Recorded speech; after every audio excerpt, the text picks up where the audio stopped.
So we already know in the U.S. and in many other jurisdictions that 3/4 of the market are not ICOs or not what would be called securities. Even in the U.S., Canada, and Taiwan, the 3 jurisdictions that follow something similar to the Howey test that we've talked about, 3/4 of the market is non-securities. It's just a commodity, a cash crypto. So you'll hear debates about initial coin offerings and what's a security and what's not a security. Relevant and important debate. But for 3/4 of the market, it's not particularly relevant as a legal matter, as a regulatory matter. Brodie.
I live in a town where there's like no emo girls and no scene girls, and it sucks.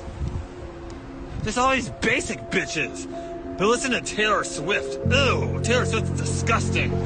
I'm just really pissed. money when you buy. You don't make money when you sell. Every time the world goes tits up and everything goes fucked up, I smile because days like today are days I've made money. I'm actually cash poor. First time in my life I'm poor. I have like 100 grand for the weekend. That's it. But it's fine because I know in the future, Jah will bless me and I'm about to buy another 812 Superfast. Anyway, point is, if you're watching this and you have any kind of money, don't be a bitch. Scared money doesn't make money. Invest it. Asset. Well, Bitcoin is the best crypto asset. Okay, what's the second best? There is no second best.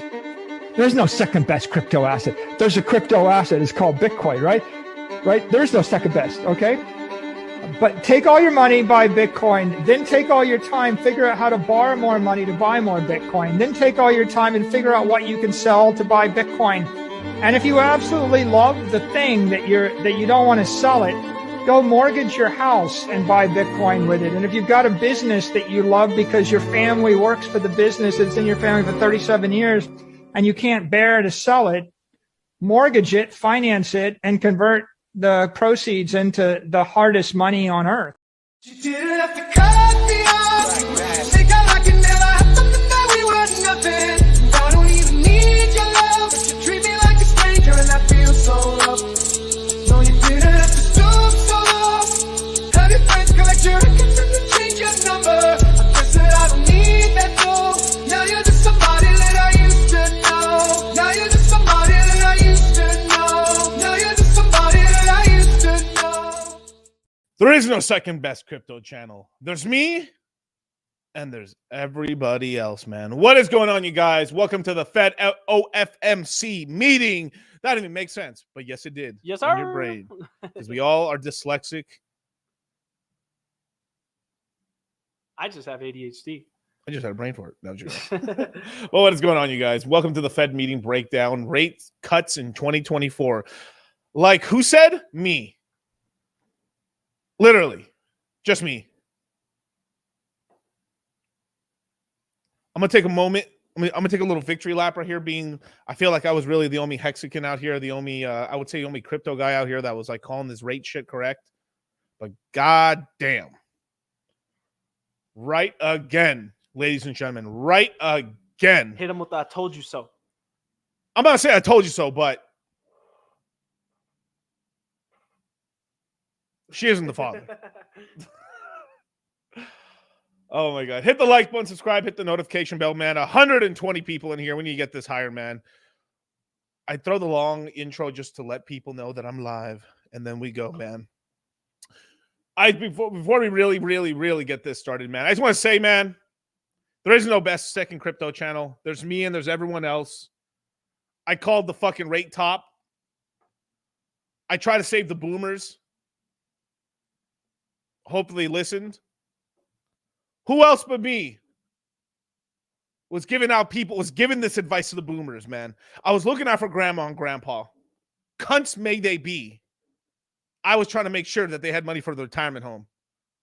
I told them, grandma, listen, bitch, grandma,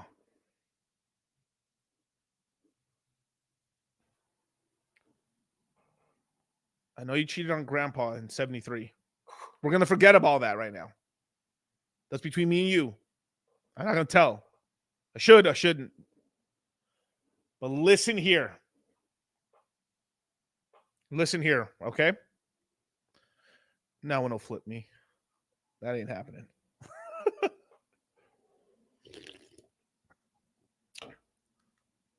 Grandma, buy $1 million. I know you got it. Buy $1 million of 10-year treasuries at 5%. What are they at right now? Below 3. I mean, below 4, I'm sorry. That $1 million of U.S. treasuries 10 years, because it's gone down that, you could resell it for about $250,000 profit now. Plus. Sheesh.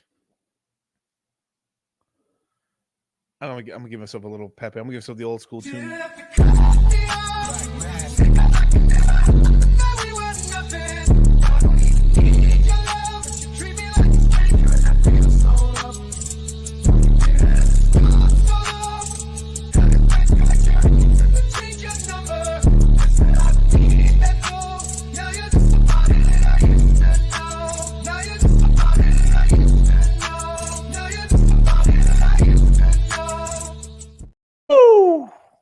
Jesus Christ, man. Bro, man, I'm so sorry, you guys. I was out of commission, man. Not because I was sick, because I was making connections. I was out in Miami, man. Did some streams with Gary, the numbers guy. Did some pretty cool stuff. We're gonna be there's some cool streams coming up. We have to make some money moves. We're at a valuetainment party for our Basel. We're doing a lot of cool stuff. Met Gary Cardone. Dude's a full-on Bitcoin bull, man. Shout out to Gary Cardone, man. Jesus, he's like when if Michael Saylor was chill. Yo, but my boy Gary, man, dude, I've got so many Garys in my life. Gary Woods, Gary Cardone, Gary the numbers guy. I guess it's all in threes, I guess, right? But pretty freaking crazy, man. So we got some cool streams coming out. You guys got to record some stuff. We're gonna do some lives and stuff. Pay attention, anyone that's in the Citadel. We're gonna give people a heads up pretty soon. There's some big news coming up for the crypto mindset courses and stuff like that. But yeah, man. Miami was really great. Managed to talk to quite a lot of people and stuff. Oh yeah, also was there with a lot of like Mark Moss was there. Who else was there? My boy Justin Waller was there. Jay Waller, man keeps DCAing, bro. Keeps DCAing. I can't say what. Money moves were made that weekend, you guys. Money moves were made. Doesn't feel like it, you guys, but big money's buying. This is how you do onboarding, ladies and gentlemen. I do onboarding of just mass amount of people, and then we also do onboarding bespoke, which is pretty cool, man. But yeah, there's only one Compton home. What? The chat is like, it's purple, and there's no second best crypto channel. Was it go buy bonds? That's how it works out. What? No, it's the bottom one. Go buy bonds and see how that works. Oh, okay. Maybe it's just chat's just lagging out or something like that. But yeah, no, I was talking about it, like 6-8 months ago about bonds. Straight up. This guy. Diversify your bonds. Motherfucker. Here at Wu-Tang Financial. But literally, only guy talking about the fucking bond top. Now, these bonds are all below 4%. I think 2 years crashing, 10 years really crashing, 30 years like mega dipped. So yeah, and why is that? Because people want certainty. And today, Jerome Powell gave some more certainty than he's given in a long time. But if we were paying attention on the way up, we may have been able to figure this out. So, yeah, man. Once again, if you didn't listen, you lost. Now, I understand. For the average person and stuff, you're not going to buy bonds. Like this, I know what it is. But like, if you got some this is like what I was talking about. There is just to mention it. That's kind of more of a high level play and stuff, especially if you got a lot of cash on you. Like if you just got cash sitting around, I'll buy $5 million of bonds, get paid $250,000. That $5 million of bonds right now would be up like what $1.5 million right now. What's in your wallet? Allstate. Are you in good hands? Yeah, Wu-Tang. Oh, shout out to Moon Man West. He knows Wu-Tang Financial, man. So what's going to happen for you guys haven't been here before? I'm going to live react to the Fed FOMC meeting breakdown. We're going to go over. I'm going to tell you basically what's what and kind of basically go over like what Jerome means.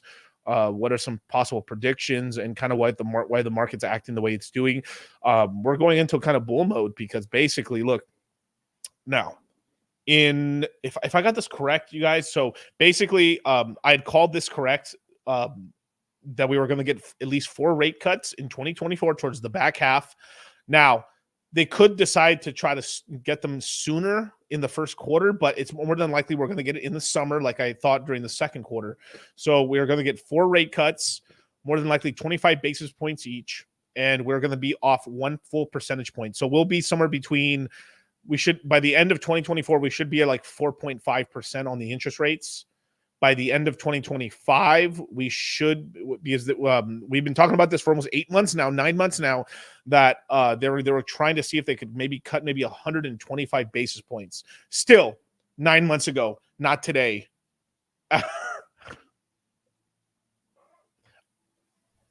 You know what I'm saying? Like a month in crypto is a year in the stock market. So I told you guys about this for about almost a decade in crypto terms. Not bad. Not bad. Now, by the end of 2025, we should be at 3.6 to 3.5% on the interest rates. And this was a surprising bit. This is the first time they've really talked about 2026. And they're hoping to be at 2.9% by basically, by the end of 2026, which is pretty surprising. I mean, that really will take us. I mean, that's historically where we're at. Historically, we've been at like 2-3 to, it's usually been 2 to 3%. That's historically is where we've been at. Sometimes 4. There are these crazy cases where Paul Volcker takes us up to 17% or something like that, or Alan Greenspan puts the put and takes us down to 0%. So basically, the higher the number, the more it costs you to refinance your girl's boobs and get your lifted trucks with the chrome, the boots with the fur, and the lower it is, the more you can afford everything. And money's cheap, and people have money to speculate, which is good. And I saw a really interesting comment when I said this earlier today. Let me see if I can pull it up. Here, I'll put it on the old twits. Apple bottom jeans, boots with the fur. The whole club is looking at her. She hit the flow. Well, that's Inception. I'm watching myself.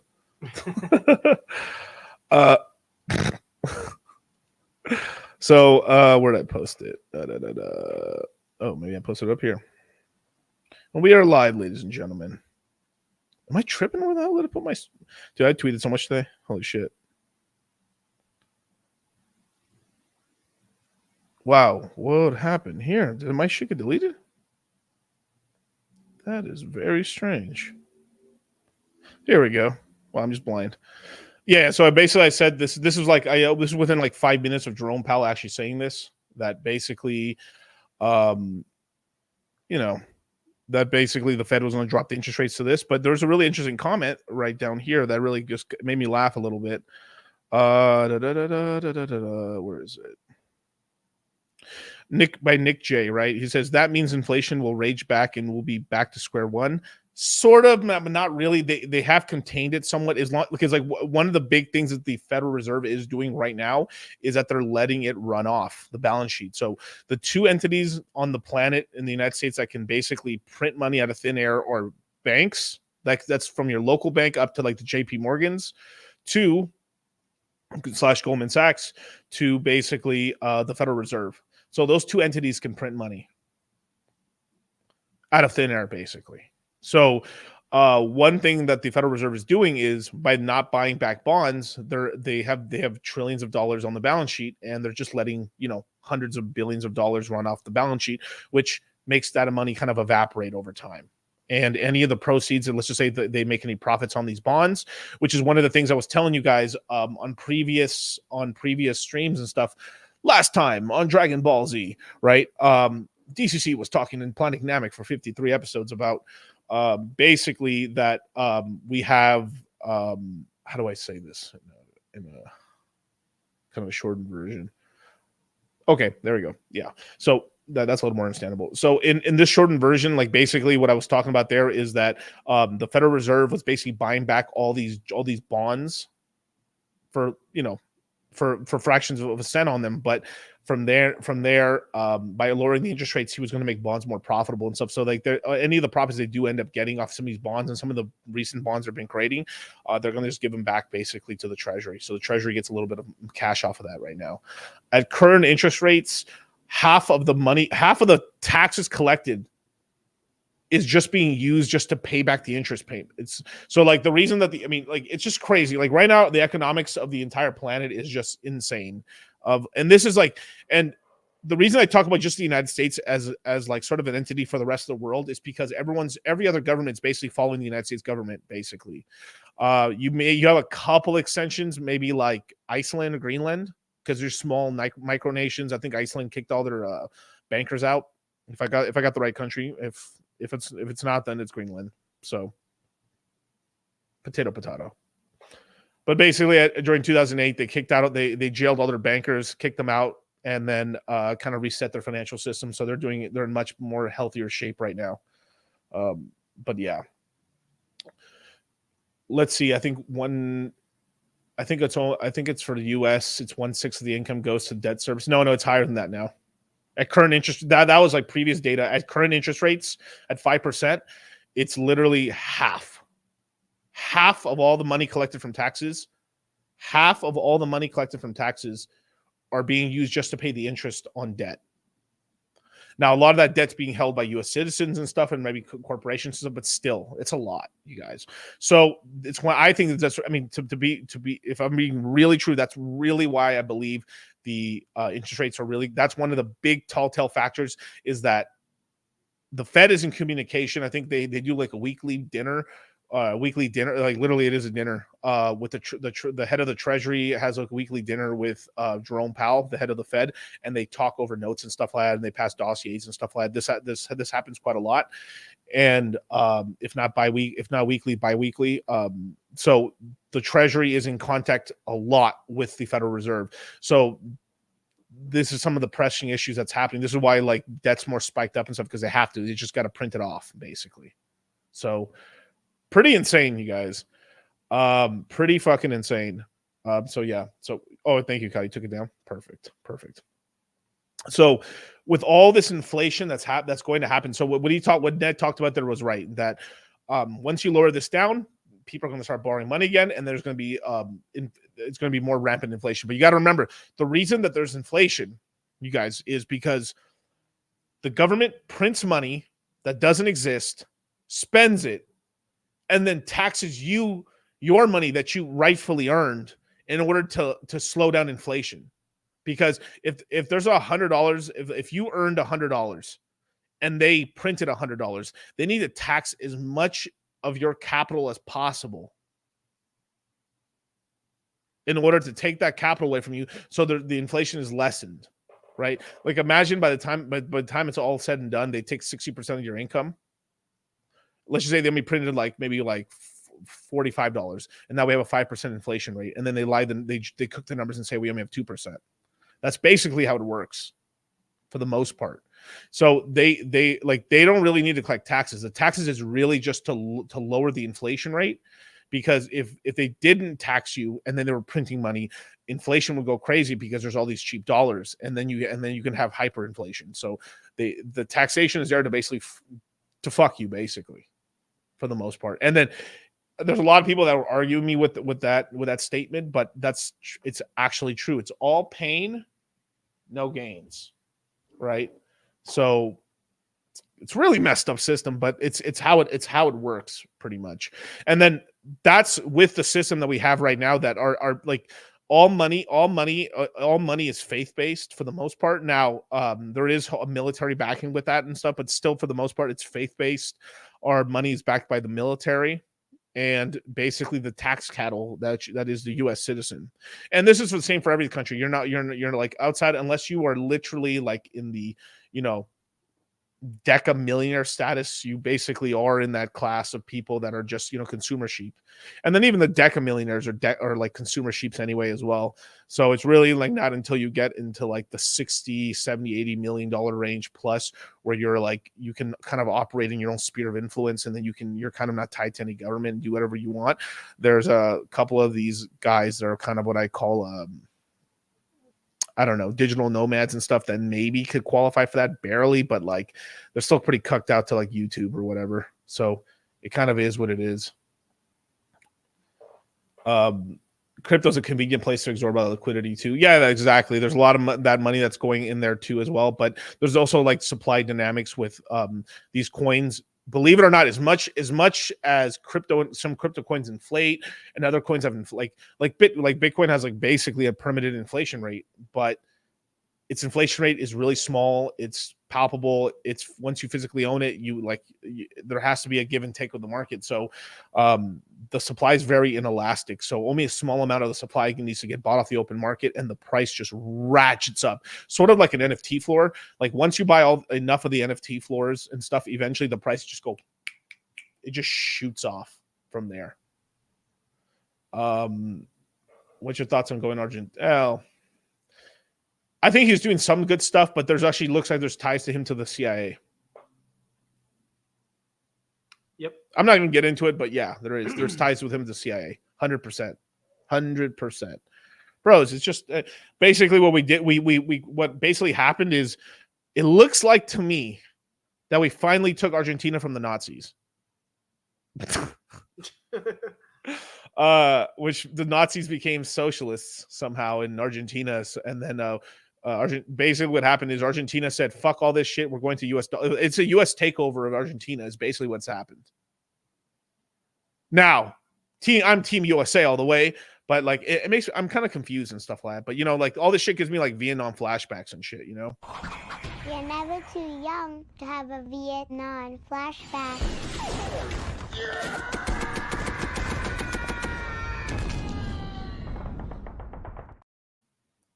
So yes, the United States just acquired a brand new state of Argentina. And honestly, pretty awesome state to take over, if I'm being honest, because Argentina in terms of geography is incredible. Like incredible.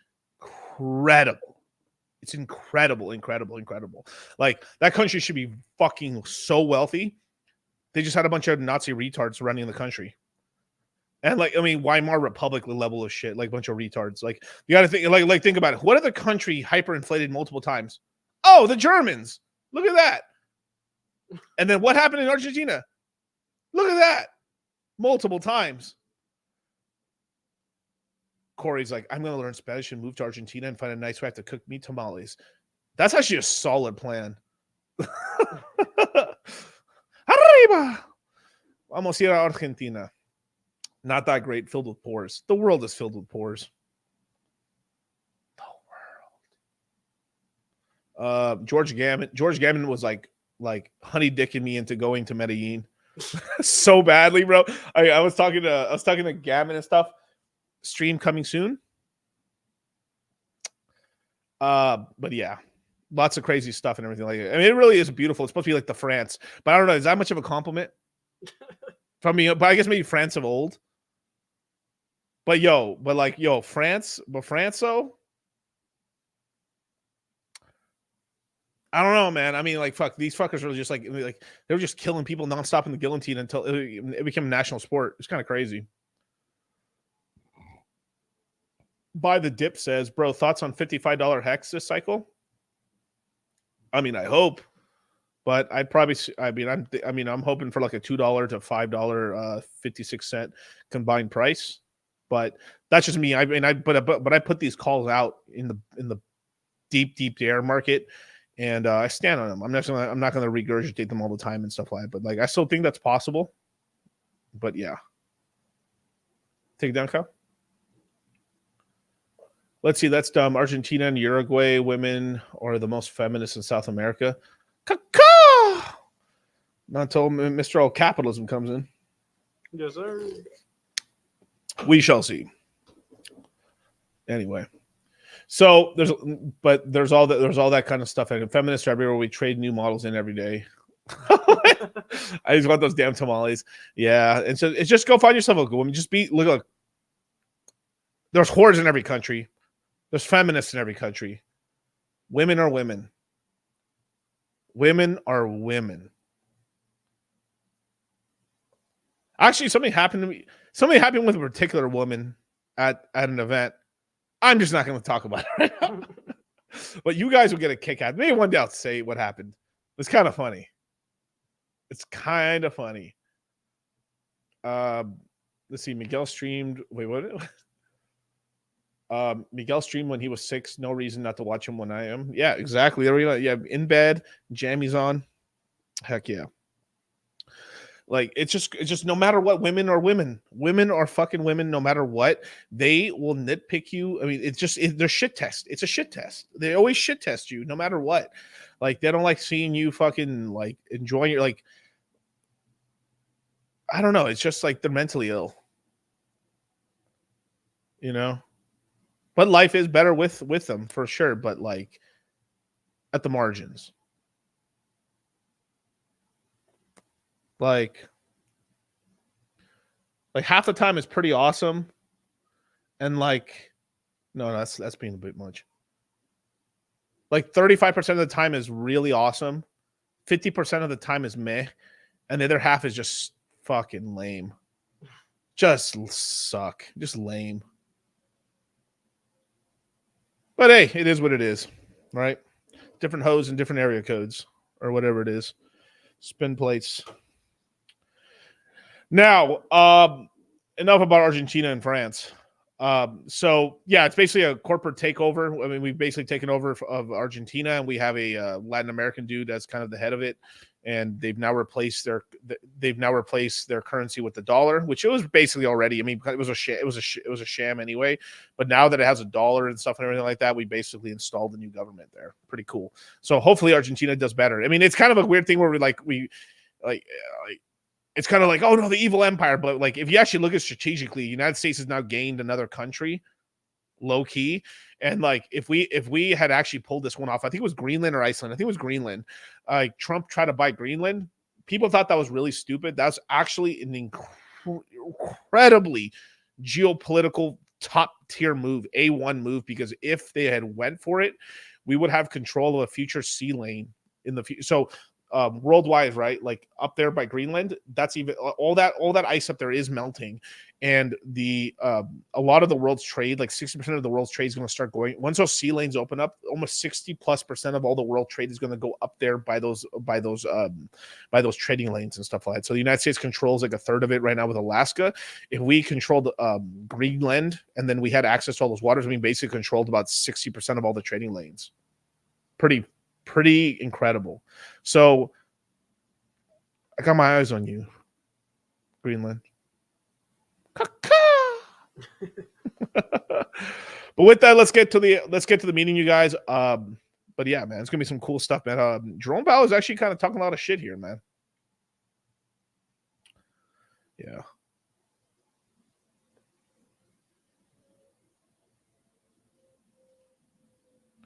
Cool.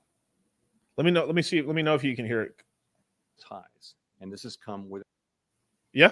Yeah. Okay. Cool. All right, here we go, man. This is the good old Jerome Powell here. Yeah, let's get it. Without a significant increase in unemployment. That's very good news. But inflation is still too high. Ongoing progress in bringing it down is not assured. And the path forward is uncertain.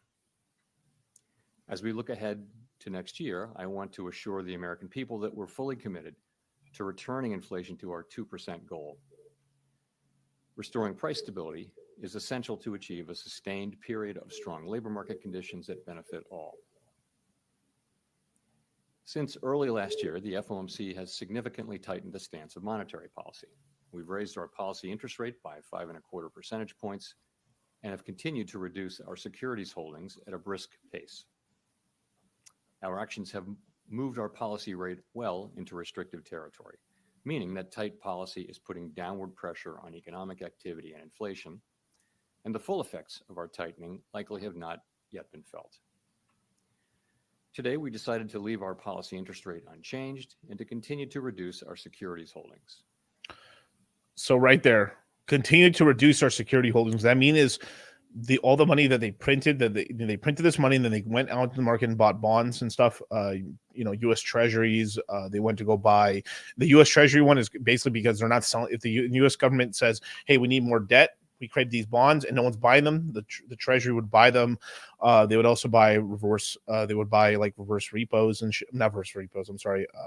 They would buy mortgage-backed securities, and which is basically rolled. Is that if you watch a lot of the 2008 movies about the housing crash, you'll know what those are. It's basically just everything from like AAA mortgages to like bullshit mortgages, and they would basically be buying a lot of the dog shit mortgages and taking it off the books, off the banks and stuff in order to kind of increase health and stuff like that. And then the banks will be able to over leverage.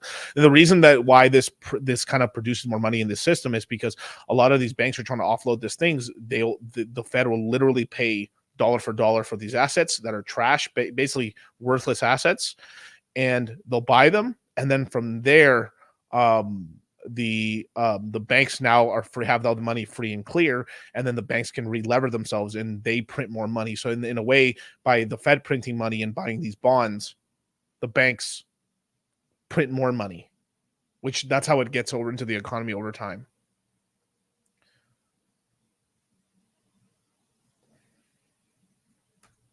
Given how far we have come, along with the uncertainties and risks that we face, the committee is proceeding carefully.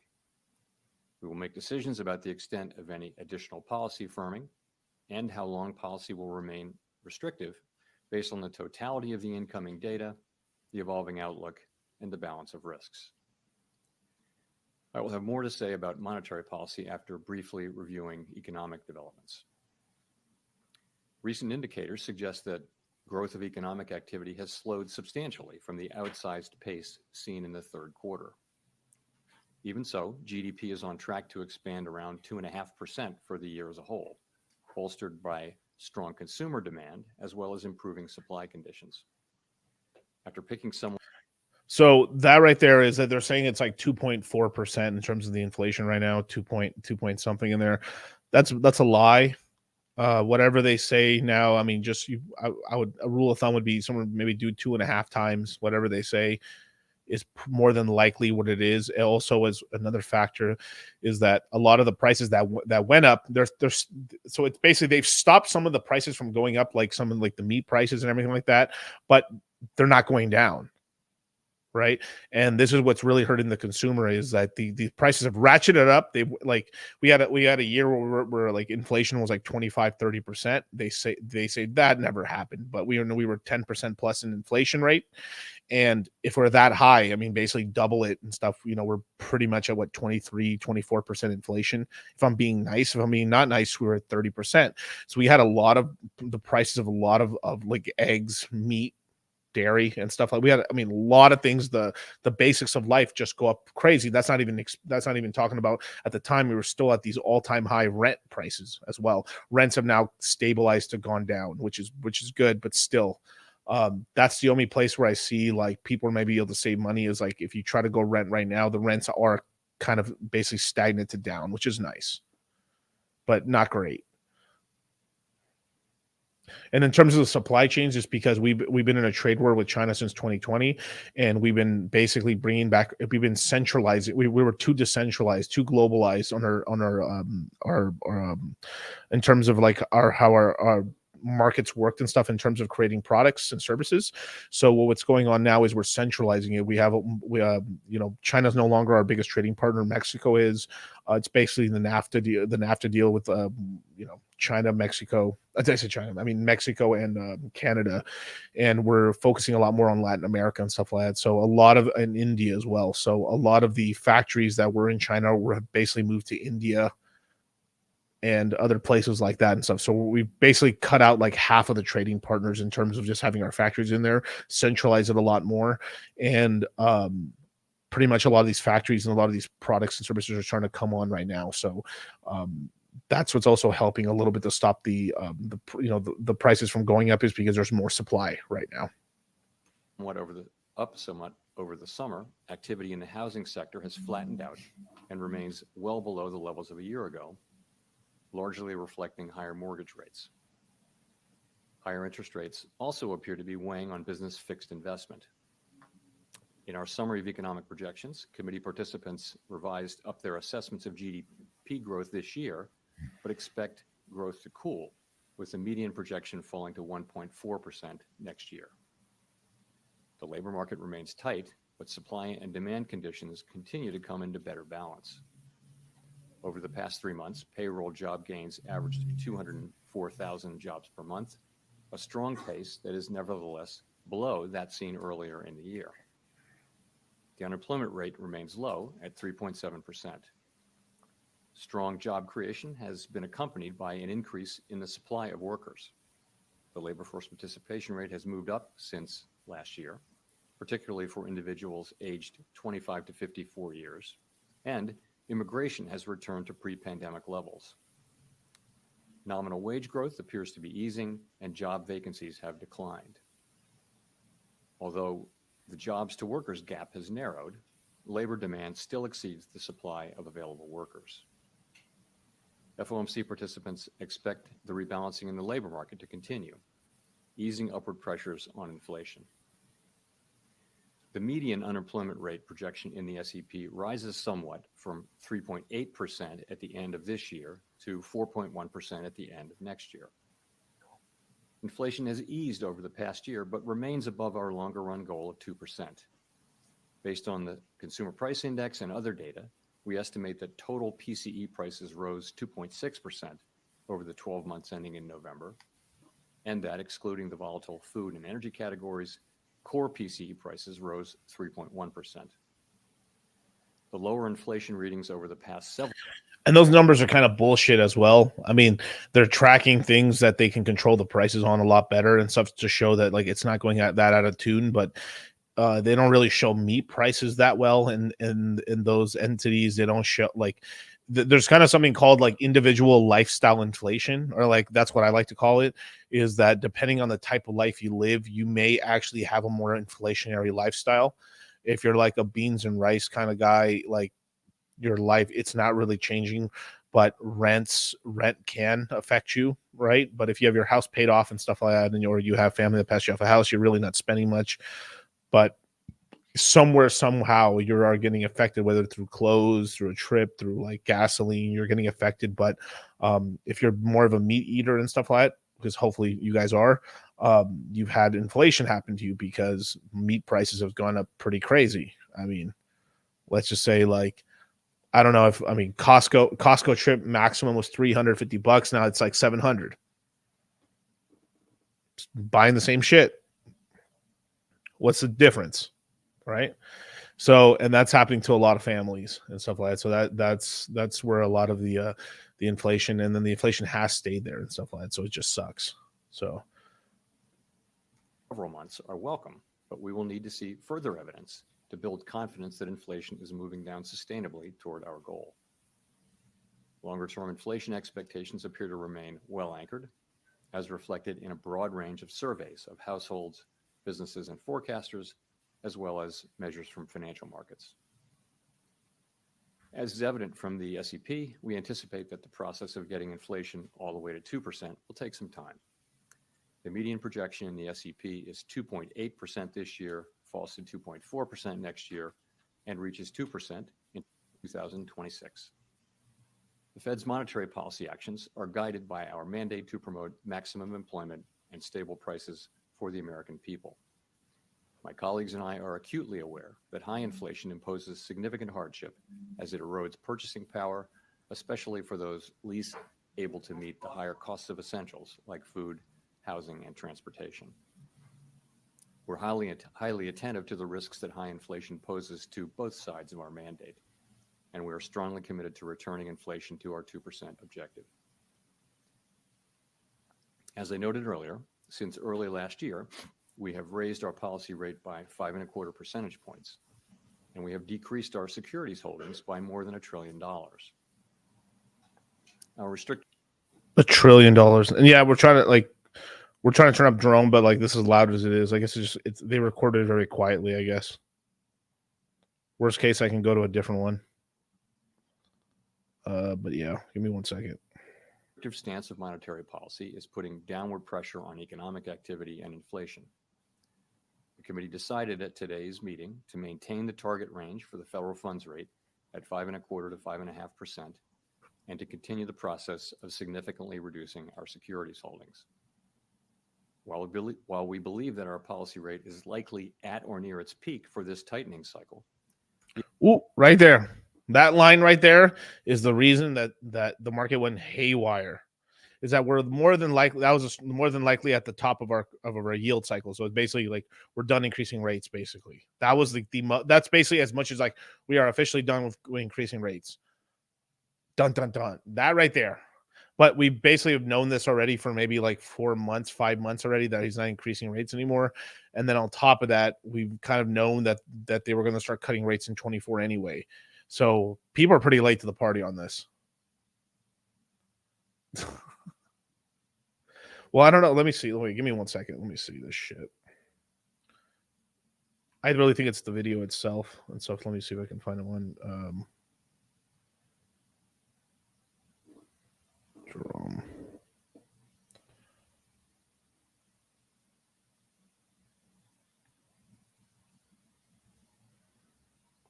Let's try this video here.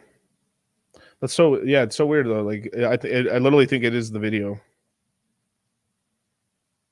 Let's keep going. Worthless people talking shit. Let's see.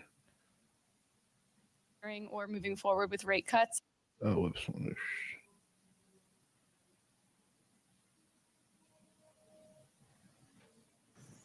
Oh, no, there's people's questions.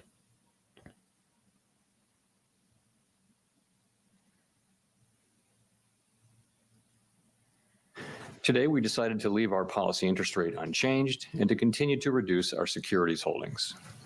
Given how far we have come, along with the uncertainties and risks that we face. All right, chat, is that better on volume? Let me know. Type 1 if it's good.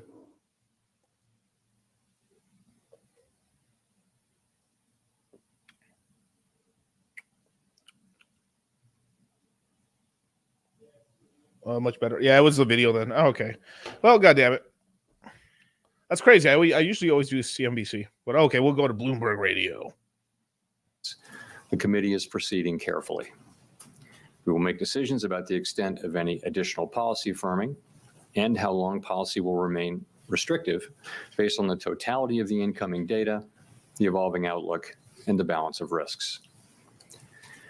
I will have more to say about monetary policy after briefly reviewing economic developments. Recent indicators suggest that growth of economic activity has slowed substantially from the outsized pace seen in the third quarter. Even so, GDP is on track to expand around 2.5% for the year as a whole, bolstered by strong consumer demand as well as improving supply conditions. After picking somewhat over the summer, activity in the damn homies. Look at this. That 30-year was at like what 5.1. Damn. So when you see that number, when you see the U.S. 30-year yield, so think about that. Like that's $42,000 a year if you put $1 million into a bond, right? $10,000 of income lost basically, but it going from 5 to 10, you still if you locked in your rate, right? If you locked in your rate at like 5.1 or 4.8, pretty much like your bond's only gone up in value because basically someone has to put in more money in order to get the same level of income as you.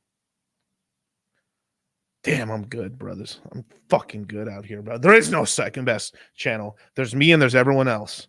housing sector has flattened out. And that 10-year is destroyed. Bro, I killed it, man. I'm just saying, brothers. God damn, bro. Damn, I played that so good because I was talking mostly about the fucking 10-year because the 10-year, that's more realistic. Like fucking 30-year, get a 30-year. But like, Jesus, man. Out and remains well below the levels of a year ago. Shout out to my boy Wes Scott. Largely reflecting higher mortgage rates. Higher interest rates also appear to be weighing on business fixed investment. In our summary of economic projections, committee participants revised up their assessments of GDP growth this year. Yo, check that shit out, brothers. Woo! This is where DCC was talking about it. But expect growth to cool, with the median projection falling to 1.4% next year. The labor market remains tight, but supply and demand conditions continue to come into better balance. And look, and the reason I talked, because someone in the chat was like, Polo was like, I wish I had $1 million to buy a 30-year at 5%, right? But let me tell you this why. I'm teaching you guys this now, so if we ever see this opportunity again, all right, together as a class, ¿Qué vamos a hacer? We're going to buy! That's right, Timmy. We are going to buy. And then when the rates crash down, then we sell them back and we take the bro, because the rates are going to keep coming down. That means on $1 million bond, with the rates coming down on a 10-year, you're gonna be able to sell it in like 2 years for like, you'll have $500,000 of profit, and you've taken $100,000 in income off of it.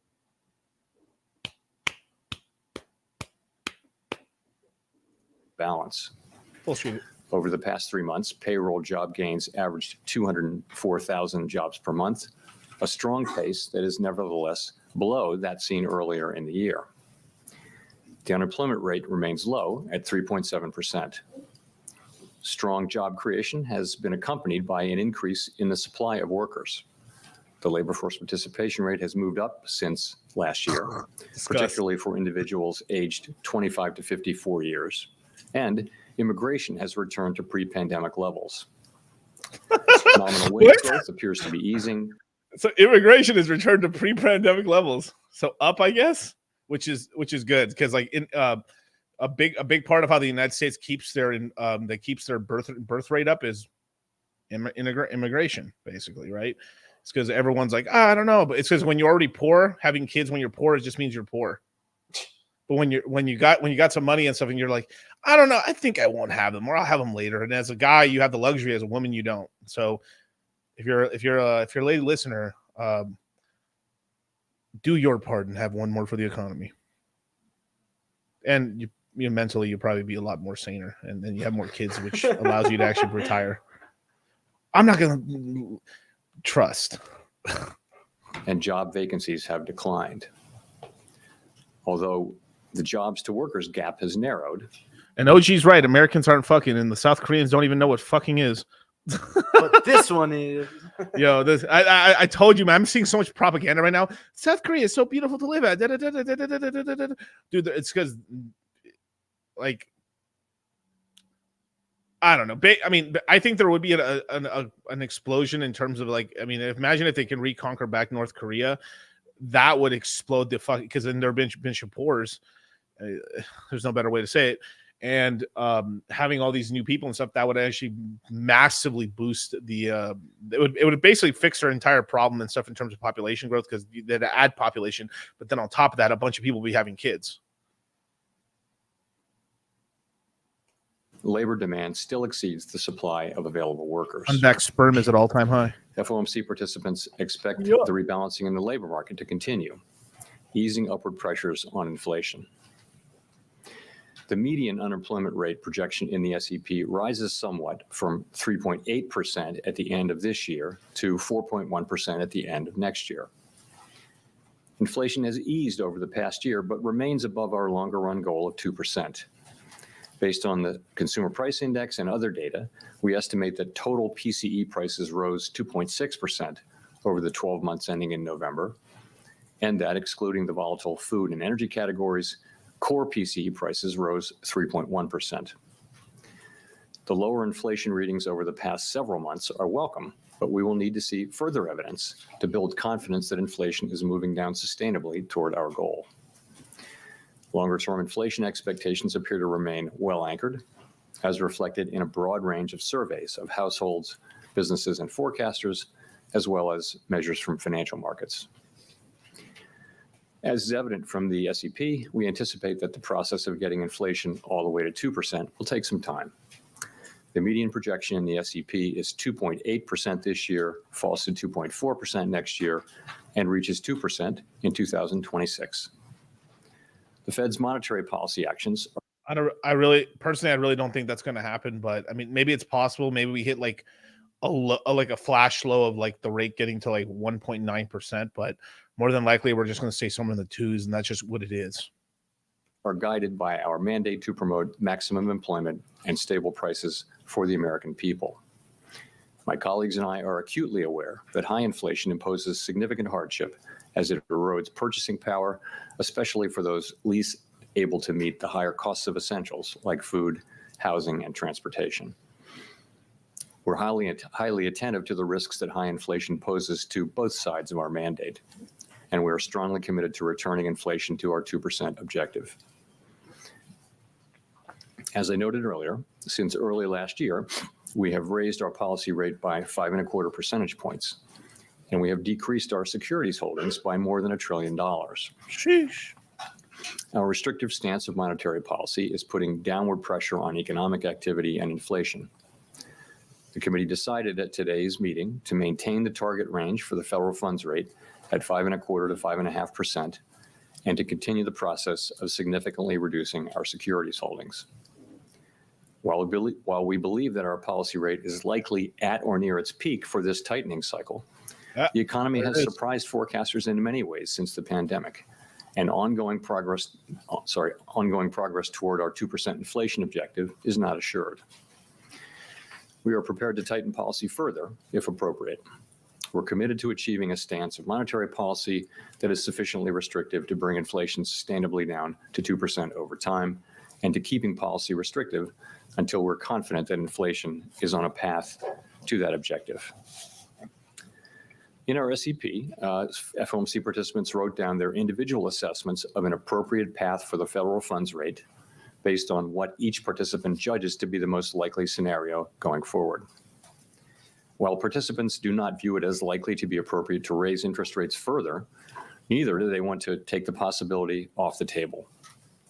If the economy evolves as projected, the median participant projects that the appropriate level of the federal funds rate will be 4.6% at the end of 2024, 3.6% at the end of 2025, and 2.9% at the end of 2026. Boom. There you go. Now the big speculation here is like the rates are going to happen next quarter. Like, no, because it's what he just said. The thing is, they don't listen to this motherfucker, right? This is straight shooter. What he said is that like him and a bunch of the other people at the FOMC is what the board of directors is. They want to hold rates at this rate for a little bit longer because they really want to crush the inflation, and they're kind of afraid. So they rather hold it up higher at this rate and then lower later on. So we are not going to get rate cuts until the summer, until sometime in second quarter. So first quarter rate cuts, I think that's very unlikely unless we saw extreme weakening in the economy. We'll have to see, but I very much doubt it and stuff. I personally think the rate cuts start happening after the Bitcoin happening. So that's not a boon just for Bitcoin. That's a boon for like all of the markets. So in the summer, boys, we're gonna be winning. There might be a summer pump off this capital with rates coming down. People are gonna start aping to the market. I know my real estate boys, man. I know some guys have been buying like tens of millions of dollars of real estate, and they're gonna be refinancing in the next 2 years. They're gonna make a fucking fortune. Especially if you're value adding to properties or adding more income or able to get renters at higher prices, or you're able to upgrade properties in order to charge higher rents. Man, the real estate sector is going to do pretty well for people who can refinance and kind of hold out and stuff. Like there's kind of a light at the end of the tunnel. The way things are probably looking like right now, we're probably looking at lows in the real estate market. Yeah, probably summer. Yeah, summer. And, price will stop bleeding so much in the summer, and then at most and stuff, there's still going to be some decent deals in 2024, and then after in 2025 is when real estate prices probably start going back up again quite a lot. We're still pretty. I mean, like taking the percentages down a little bit from like to 4% isn't that crazy, but it's when we get to the lower rates, when the rates start going below 4% to 3%, that's when things really will change for real estate, and all the other people are going to be jumping in. So basically, if we made a lot of cash off of crypto and you want to get a house, December of 24, quarter one of 2025 is probably your ticket to get a house. And then the rate being not so butt fucked up. And then once the rates really crash down another year, you can refinance again and get that rate down to like, because if we're at 2.9%, rates, maybe 2.8% rates in terms of the federal fund rate, that means with good credit, whether you go credit union or not, you'll be able to lock in a 30-year fixed mortgage. Sorry, the rest of the world. Because I just found this out. I mean, I found this out in the last year or two that most other I would say people around the world in terms of countries, they have a really fucked up mortgage system. They have to get these much shorter mortgages, or it's a pretty messed up system. The United States got a great system when it comes to mortgages, but these 30-year fixed mortgages, you're going to be able to get it for about 3.8%, homies. 3.8%. Huge. But let's go back to Jerome Powell. So there, he just said it, but rate cuts aren't happening until the summer. And I'm telling you guys, it's going to be the summer. Still above the median longer-term rate. These projections are not a committee decision or plan. If the economy does not evolve as projected, the path of policy will adjust as appropriate to foster our maximum employment and price stability goals. In light of the uncertainties and risks and how far we have come, the committee is proceeding carefully. We will continue to make our decisions meeting by meeting based on the totality of the incoming data and their implications for the outlook for economic activity and inflation, as well as the balance of risks. In determining the extent of any additional policy firming that may be appropriate to return inflation to 2% over time, the committee will take into account the cumulative tightening of monetary policy, the lags with which monetary policy affects economic activity and inflation, and economic and financial developments. We remain committed to bringing inflation back down to our 2% goal and to keeping longer-term inflation expectations well anchored. Restoring price stability is essential to set the stage for achieving maximum employment and stable prices over the longer run. To conclude, we understand that our actions affect communities, families, and businesses across the country. Everything we do is in service to our public mission. We at the Fed will do everything we can to achieve our maximum employment and price stability goals. Thank you. I look forward to your questions. That'd be so fucking funny. Every time he does this, is like it's a Mac, then it's a Windows, and it's a fucking Nokia.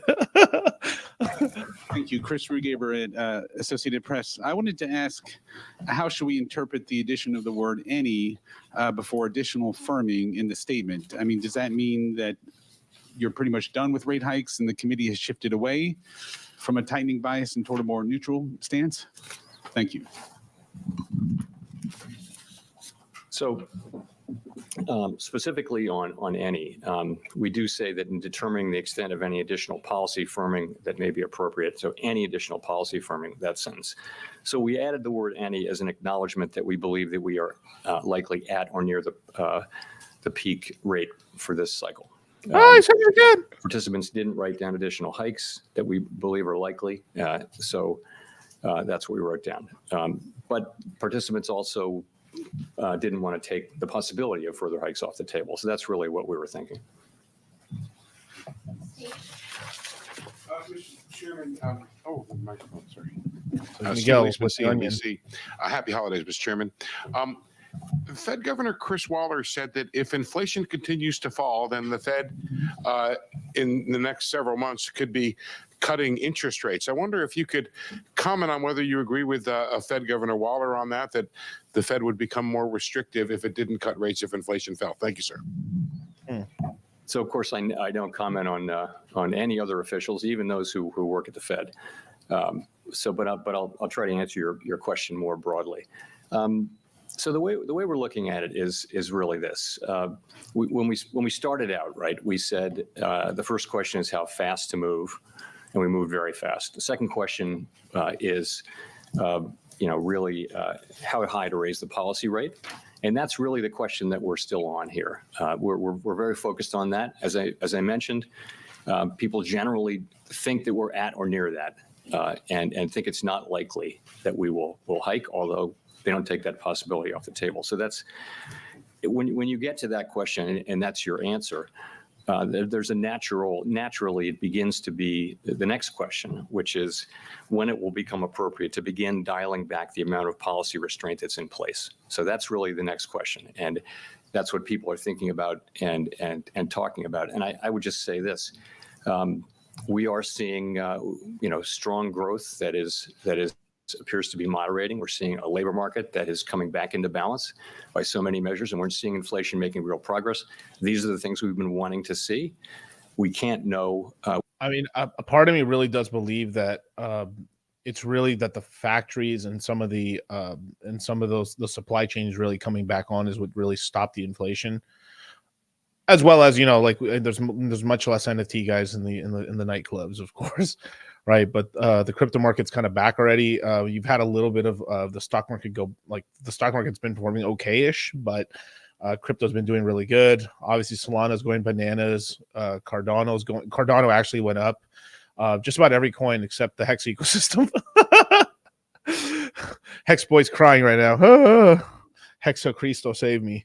But and then this is one thing that I've been kind of not really. I'm just happy with it, but I'm not mad at it because it's you have to understand too is that if I were to look at my portfolio, right, when it comes to the Hex, Pulse Chain ecosystem, we've essentially been we've been in a 4-month bull run.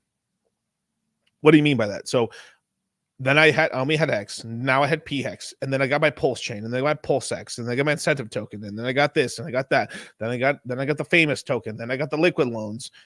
which did pretty badly, which then did this and did that. And so coins have just been launching back and back and back. So since the launch of Pulse Chain, we've been kind of like, even though like the real bull market of it was about like 2 months after that, the prices went down, but there was like a lot of news action and like liquidity that showed up in coins. Mintra launched and all these other things.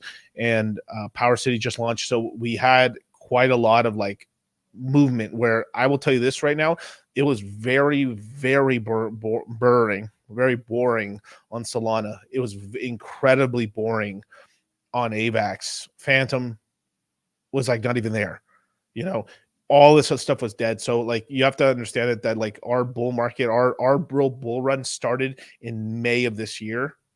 I would even say like even a month before that, like I would say April of this year, like our run has started, and now our ecosystem is getting a little more quieter, right? Because we've launched a lot of the major stuff and everything like that, and then we will rise again and stuff like that. So, but you have to understand that the Mexicans overall, anyone who was able to take profits and stuff was able to make a good chunk. Other people be able to DCA and get positions that they never thought that was possible, and this is kind of why I have like I'm coin agnostic. I'm still Hexacristo. I still have a huge portfolio in Pulse Chain and Hex and stuff, but it's nice having other things. So in the meantime, when all this stuff was going on, I was actively adding to my Phantom positions, and I got Solana, and I got other coins as well. Pepe just recently, because and continual DCA into Ethereum and Bitcoin. That way, when these things are going up, I'm able to take some profits when things have chilled out, and things have chilled out a little bit on those sides. And then I'm able to roll it into the Pulse Chain ecosystem or whatever I like. And that's some really cool shit. So the cool thing is you always got something doing something. And that's the important part. And you can leverage these ecosystems in order to like roll money and get other things and get these positions larger. So you're able to get this really big dub and stuff. So pretty cool. We still have a ways to go. No one is declaring victory. That would be premature. And we can't be guaranteed of this progress. So we're moving carefully in making that assessment of whether we need to do more or not. That's really the question that we're on. But of course, the other question, the question of when will it become appropriate to begin dialing back the amount of policy restraint in place, that begins to come into view. And is clearly a topic of discussion out in the world, and also a discussion for us at our meeting today. Can you give some color as to the nature of that discussion today? Thank you. Sure. So it comes up in this way today. Everybody wrote down an SEP forecast. So many people mentioned what their rate forecast was. There was no back and forth, no attempt to sort of reach agreement, like this is what I wrote down, this is what I think, that kind of thing. And a preliminary kind of a discussion like that. Not everybody did that, but many people did. And I would say there's a general expectation that this will be a topic for us looking ahead. That's really what happened in today's meeting. I can't do the head count for you in real time, but that's generally what happened today. Let's go to Rachel. It's kind of cool. You can actually see the people asking the questions. Thanks for taking our questions. At this point, can you confidently say that the economy has avoided a recession and isn't heading for one now? And if the answer is no, I'm curious about what you'd still be looking for. That's a great question. I think you can say that there's little basis for thinking that the economy is in a recession now. I would say that. That's a lie. We've been technically in a recession since second quarter of 2022. The Biden administration changed so in order to be in a recession, you have to have 2 consecutive quarters of negative GDP growth. We have been in a recession since 2022. We possibly now are maybe getting out of it, but there is no second best economy. There's what do I tell you? And there's what they tell you. And I'm telling you the fucking truth. They changed the calculation. So yes, we've been in a recession since quarter 2 of 2022. And now we're entering quarter 1 of 2024. So technically, I guess we've maybe been in a recession for about a year and a half. And we're now getting out of it. And they're lowering interest rates. So it's a little muddy. So, I mean, technically we can maybe say we're still in a recession until they start lowering rates sometime in the summer. That's when we were like, all right, we're out of the recession now. They changed the fucking definition, you guys. Like, I mean, Clear cut as, I mean, fucking crazy, man. I wasn't the only person reporting on this, but like I was one of the first people reporting on this. Fucking crazy, you guys. Like, haram.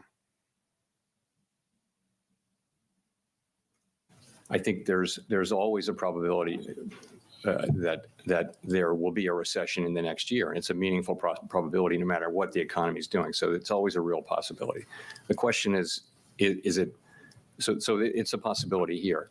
I have always felt since the beginning that there was a possibility, because of the unusual situation, that the economy could cool off in a way that enabled inflation to come down without the kind of large job losses that have often been associated with.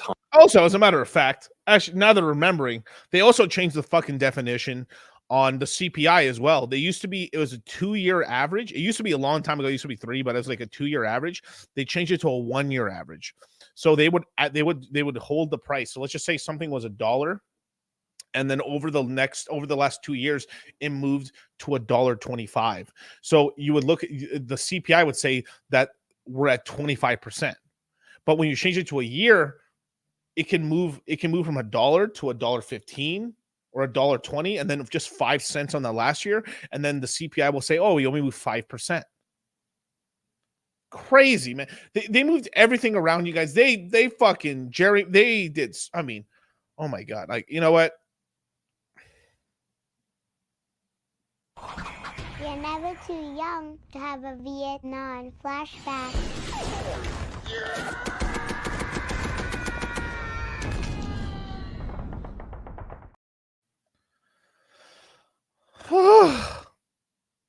High inflation and tightening cycles. So far, that's what we're seeing. That's what many forecasters on and off the committee are seeing. This result is not guaranteed. It is far too early to declare victory. And there are certainly. Man, this is why these fuckers are confused. It's because they like, I think that what's going on now is like they've said so many lies and they've said so much shit that they've literally like, wait, which one's real? Which one's fake? Because the data was always juiced up anyway, but like they juiced the data up so much now and they changed the definitions that these guys are like, fuck. Like, I don't know. If you just keep the headcanon that we've been in a recession since 2022 in the middle of it, now I'll look it up in a minute, like historically how long recessions last, but it's probably like 1.5 to like 2 years. So if that's the case, then you know, things might be booming in the summer, metro booming, and then crypto's literally been doing good since the middle of this year. Pretty awesome. I don't know. Maybe people following us since November of 2022. I don't know. We bought the Bitcoin bottom. We bought the Ethereum bottom. We bought the fucking Hex bottom twice. We bought all the bottoms and stuff like that, man. And now we're in profit on a lot of our coins. Risks. It's certainly possible that the economy will behave in an unexpected way. It has done that repeatedly through in the post-pandemic period. Nonetheless, where we are is we see the things that I mentioned. I'm curious if you're looking back on the past year. You talked about navigating by the stars under. You know what makes me laugh right here is just like, I know this is kind of, it looks like in the daily and stuff, but like this is just like the gains they're talking about. Like, oops, that's like so much, but it's like 20 points. It's like 40 points. Cloudy skies. Can you talk about some of the ways in which the economy surprised you most this year, where you thought it would behave in one way and had to pivot to respond? She's actually asking really good questions because she's asking some good broad questions, but she's like leaving enough in there to get some actually new info. Thanks. So I think forecasters generally, if you go back a year, were very broadly forecasting a recession for this year, for 2023. And not only did that not happen, that includes Fed forecasters and really essentially all forecasters. A very high proportion of forecasters were expecting very weak growth or a recession. Not only did that not happen, we actually had a very strong year. And that was a combination of strong demand, but also real gains on the supply side. So this was the year when labor force participation picked up, where immigration picked up, where the distortions to supply and demand from the pandemic, you know, the shortages and the bottlenecks really began to unwind. So we had significant supply side gains with strong demand, and we got what looks like a 2.5% plus or a little more than that growth year at a time when potential growth this year might even have been higher than that, just because of the healing on the supply side. So that was a surprise to just about everybody. I think the inflation forecast is roughly what people wrote down a year ago, but in a very different setting. And I would say the labor market, because of the stronger growth, has also been significantly better. If you look back at the SEP from a year ago, there was a significant increase in unemployment. That didn't really happen. We're still at 3.7%. So we've seen strong growth, still a tight labor market, but one that's coming back into balance with support from the supply side, a greater supply of labor. It's that's what we see, and that I think that combination was not anticipated broadly.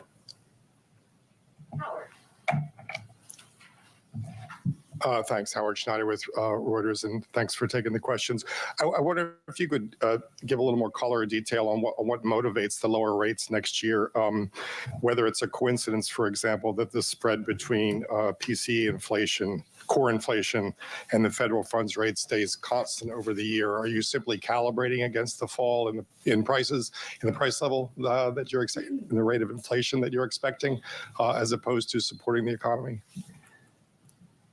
Nothing quite that mechanical is happening. The SEP really is a bottoms up, built from the bottom up, right? So I think people are looking at what's happening in the economy. And I think if you look at the big difference from September in the SEP, the expectations for inflation this year, both headline and core, have come down, really significantly in 3 months. That's a big piece of this. At the same time, growth is turned out to be very strong in the third quarter, is slowing, we believe, as appropriate. And we've had several labor market reports which suggest, again, significant progress toward greater balance across a broad range of indicators. You're seeing so many of the indicators coming back to normal, not all of them. But so I think that people look at that and they write down basically each individual writes down a forecast and a rate forecast that goes with that forecast. We tabulate them and publish it.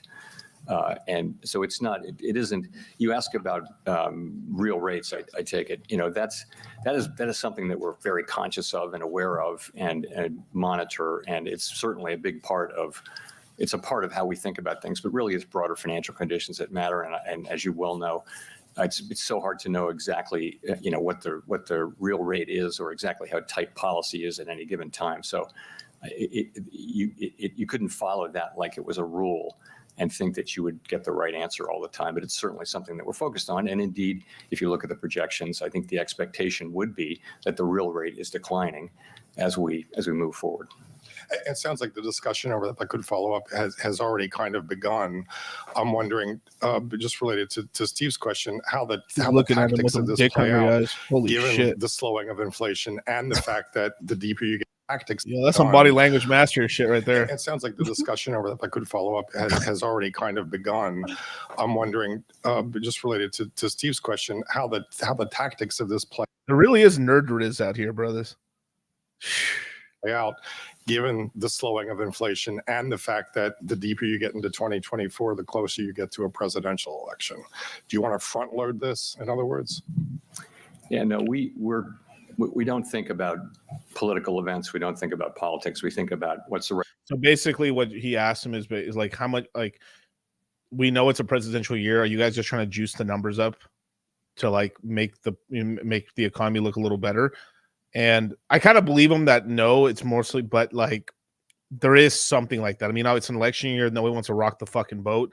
On top of that, whoever becomes the new president, they instate the chair, the head of the Federal Reserve and stuff like that. So I think if Trump wins, I think he will keep Jerome and stuff like that. But also Jerome may decide just that he's done and stuff because he's kind of done his part and everything like that. So we'll definitely have to see.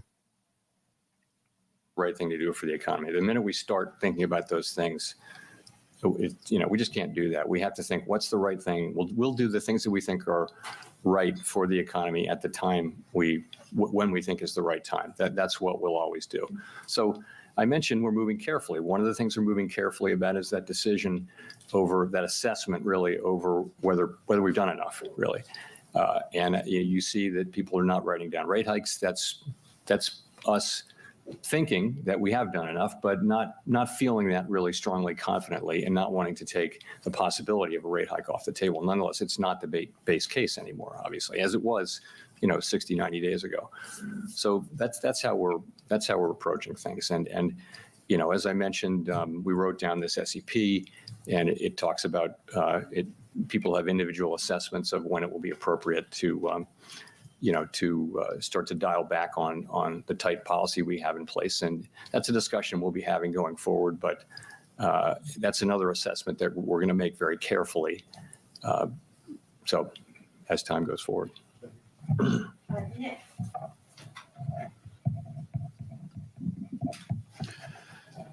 Nick Timmeros of the Wall Street Journal. Chair Powell, you've argued over the last year that policy tightening started before you actually lifted off because the market anticipated your moves and tightened on your behalf. The market is now easing policy on your behalf by anticipating a funds rate by next September that's a full point below the current level, with cuts beginning around March. So what he's talking about right here is basically DGens saw that the Fed was starting to smart money. DGens were basically seeing like, oh fuck, the Fed's gonna start tightening. So the smart DGens started selling the top and pulling out of the market, and then prices started going down and stuff in terms of price of speculative assets. And now that the Fed is hinting towards cutting rates, the DGens are starting to ape capital. The smart money is starting to capital. Well, they're kind of low. They're kind of slow to the crypto market, but overall for the rest of the market, the smart DGen money is starting to come back into the space and stuff. Isn't it nice to say things in crypto terms? So basically this kind of scared big money now is like the smart of the scared money is starting to go, okay, the Federal Reserve is basically saying the green light, they're going to cut rates. Basically, it's kind of safe to go back in the water and start chucking money into fucking stocks, crypto, and everything now. Is this something that you are broadly comfortable with? So this last year has been remarkable for the sort of seesaw thing back and forth we've had over the course of the year, of markets moving away and moving back and that kind of thing. So, and what I would just say is that we focus on what we have to do and how we need to use our tools to achieve our goals. And that's what we really focus on. And people are going to have different forecasts about the economy, and those are going to show up in market conditions or they won't, but in any case, we have to do what we think is right. And, in the long run, it's important that financial conditions become aligned or are aligned with what we're trying to accomplish. And in the long run, they will be, of course, because we will do what it takes to get to our goals. And ultimately, that will mean that financial conditions will come along. But in the meantime, there can be back and forth. And, I'm just focused on what's the right thing for us to do. And my colleagues are focused on that, too. The markets seem to think inflation is coming down credibly. Do you believe we're at the point where inflation is coming down credibly? I welcome the progress. I think it's really good to see the progress that we're making. I think if you look at the 12-month measure, look at the 6-month measures, you see very low numbers. If you look at 12-month measures, you're still well above 2%. You're actually above 3% on core through November at PCE. That isn't to say I'm not calling into question the progress. It's great. We just need to see more. We need to see continued further progress toward getting back to 2%. That's what we need to see. So it's our job to restore price stability, and that it's one of our two jobs along with maximum employment, and they're equal. So we're very focused on doing that. As I mentioned, we're moving carefully at this point. We're pleased with the progress. But we see the need for further progress, and I think it's fair to say there is a lot of uncertainty about going forward. We've seen the economy move in surprising directions, so we're just going to need to see more further progress.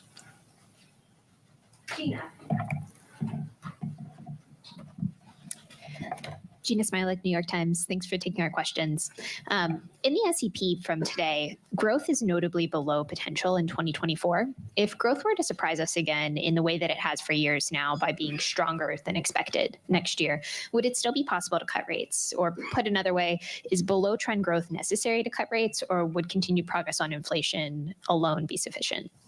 So we'll look at the totality of the data. Growth is It's kind of weird. Every chick that's asked a question, they painted their fucking nails red. Really weird.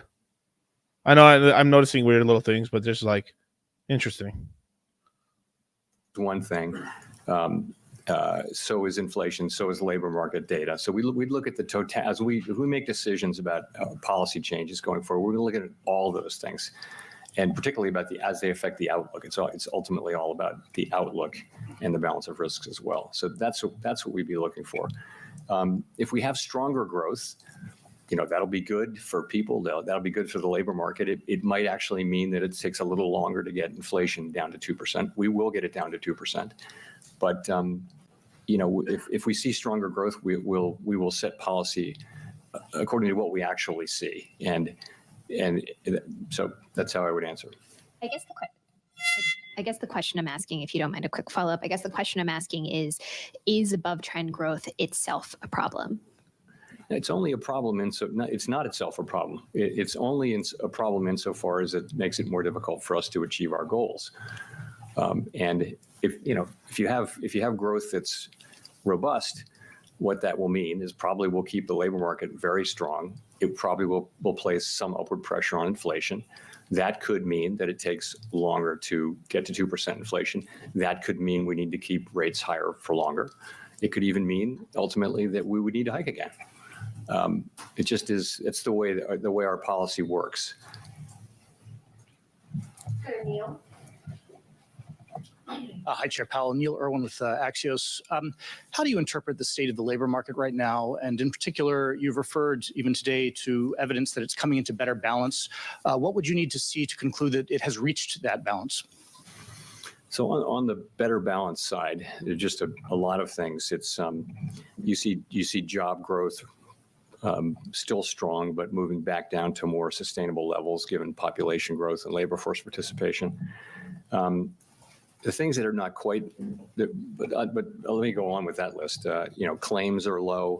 If you look at surveys of businesses, they're sort of the era of this frantic labor shortage are behind us, and they're seeing a shortage of labor as being significantly alleviated. If you look at shortages of workers, whereas they thought job availability was the highest it had ever been or close to it, that's now down to more normal levels by so many measures: participation, unemployment, so many measures, the unemployment, job openings, quits, all of those things. So wages are still running a bit above what would be consistent with 2% inflation over a long period of time. They've been gradually cooling off, but if wages are running around 4%, that's still a bit above, I would say. And I guess there are just a couple of other, the unemployment rate is very, very low. And these are, but I would just say overall, the development of the labor market has been very positive. It's been a good time for workers to find jobs and get solid wage increases. So they're basically saying we're kind of in the middle ground where, like, if you want to get a job, you can get a job, but the pay is not going to be like gangster crazy, but you'll be able to get a job, which I would say is probably right right now. So, but that being said, man, like, if you can work for yourself, work for yourself. But but you got to know yourself. If you're lazy, then just fucking, you need somebody to be a whip driver. It is what it is. Claire. I swear Jones, Financial Times. I'd say the mood among economists at the moment seems to be one of cautious optimism, which is somewhat corroborated by your forecast, by this sense What that the we're fuck? going to have. Dude, it's like all these chicks got together and says, we're painting our nails red. Have a soft landing. Yeah, then when we hear from the general public, there's a lot of discord about economic conditions. What do you think explains this disconnect, and does it matter for policymakers? This is sort of like an epidemic of that one day when all the fucking women in Congress all dressed in white for no fucking reason. It may be. A common theme is that while inflation is coming down, and that's very good news, the price level is not coming down. Prices of some goods. Now, this right here is one of the most important things that was said during this entire meeting, besides the bombshells of the rates going down, or the rates are probably not going up anymore, and the rates are going to get cut over the next 3 years. That's were huge bombshells, right? But this right here of like him explaining why the prices aren't going to go down or haven't gone down much, listen up. Common theme is that while inflation is coming down, and that's very good news, the price level is not coming down. Prices of some goods and services are coming down, but overall, in the aggregate, the price level is not good. So people are still living with high prices, and that's and let me put this up here. Can you put up that comment from Ben from the West? Yeah, that one right there. Yeah, that's a really great. Read it out, Kyle. The thing they keep leaving out of the labor stats is the mega increase in disability in 25 through 54 since 2021 for reasons. Yeah, I mean it's there's this whole thing with labor. Basically, they don't count you as unemployed or anything like that. So if you've been actively looking for a job longer than like 2 years, you're not counted anymore. You can still be looking for a job, and they don't count you as like looking for a job. And if you get a job, then they'll count as you got a job. But they play games with all this fucking data. On top of that, you had quite a lot of people, take disability or get fired from their job, and you are still claiming that all those benefits as long as they can. But there's a good portion of people as well, like mostly I would say in the female side, that got home and then didn't want to leave. And like I can't blame people either for that too, because like imagine you're working in a cubicle, you're working in some fucking office job, you get to work from home, which you never have, and you're like, what the fuck? Now a lot of jobs are starting to require people to come back, but the genie's been out of the bottle there, and you're having a lot of females, a lot of women just that were kind of in like bullshit jobs that they've kind of decided like, fuck, I'm just gonna stay home. And you're having a lot, and then I think that's actually freeing up a lot of what's kind of freed up a lot of the labor the labor spots and stuff in terms of the not just a shortage, but allowed a lot of job centers, because you had a lot of females leave the job site as well as a lot of men as well. But I would probably if I could find the stats on it, but I remember it being like 60% of the people who like that didn't come back to work and stuff were female, and the other 40% were male and stuff. Which so you did have a 20% more on the female side and stuff. Because a lot of people have bullshit jobs, but when you're a female, you can rely on your man and decide just not to come back to the workplace and stuff like that. So dude, the red pill is all encompassing, you guys. Very powerful. that is something that people don't like, and OG, central banks will be allowed to hold 2% of their reserves in cryptocurrencies. According that's new data. Banks have already been allowed to do this since like late 2021, but that's a new one for the central banks. That's huge. Well, maybe finally we'll see a pump on XRP or XLM. I know Gary, we're rolling his grave. We'll see. What will happen with that is wages are now real wages are now positive, so that wages are now moving up more than inflation as inflation comes down, and so that might help improve the mood of people. But we see those public opinion surveys. The thing that we can do is to do our jobs, which is to use our tools to foster price stability, which has such great benefits over such long periods of time, and which is the thing that really enables us to work for and achieve an extended period of high employment, which is so beneficial for families and companies around the country. Victoria. Hi, Victoria Guido with Politico. I wanted to ask, I swear to God, if this chick has red nails, I'm gonna have a bitch with it. Let's bet on the flip side. What's the over and under, you guys? Over and under red nails right now. It's 3-1 odds. Bro, I swear, this bitch better have green nails. If things start to deteriorate rapidly, if we do fall into a recession, if we do start to see unemployment rise at sort of the levels of inflation that we're seeing now, how would you all think about that in terms of rate cuts? Would that be a sign that you've done your job demand-wise? Sorry, if the economy looks like it's starting to fall into recession, if the jobless rate starts to rise? That's not something we're hoping to see. Obviously, we're hoping to. I didn't listen to a word she fucking said. I'm sorry. I was just waiting for the fucking mic drop here. Wait, let me go back. Sorry.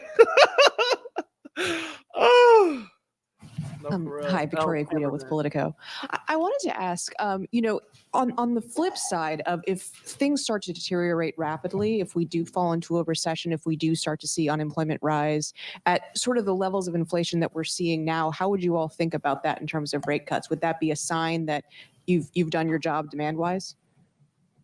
Sorry, if the economy looks like it's starting to fall into recession, if the jobless rate starts to rise.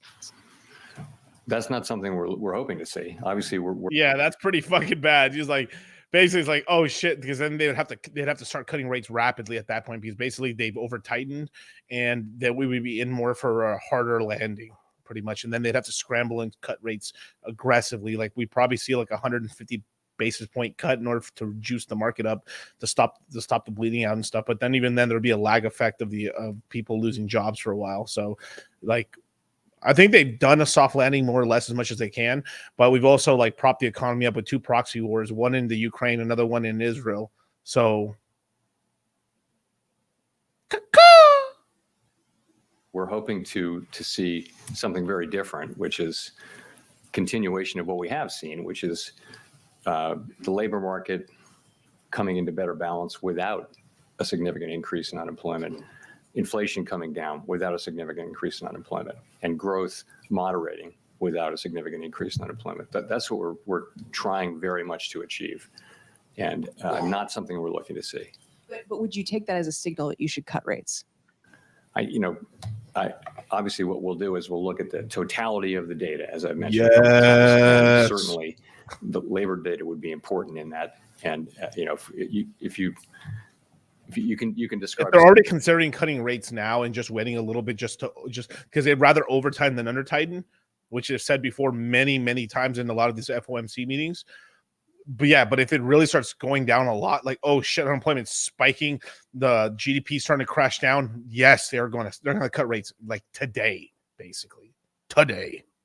Situation like that where if there were the beginning of a recession or something like that, then yes, that would certainly weigh heavily in that decision.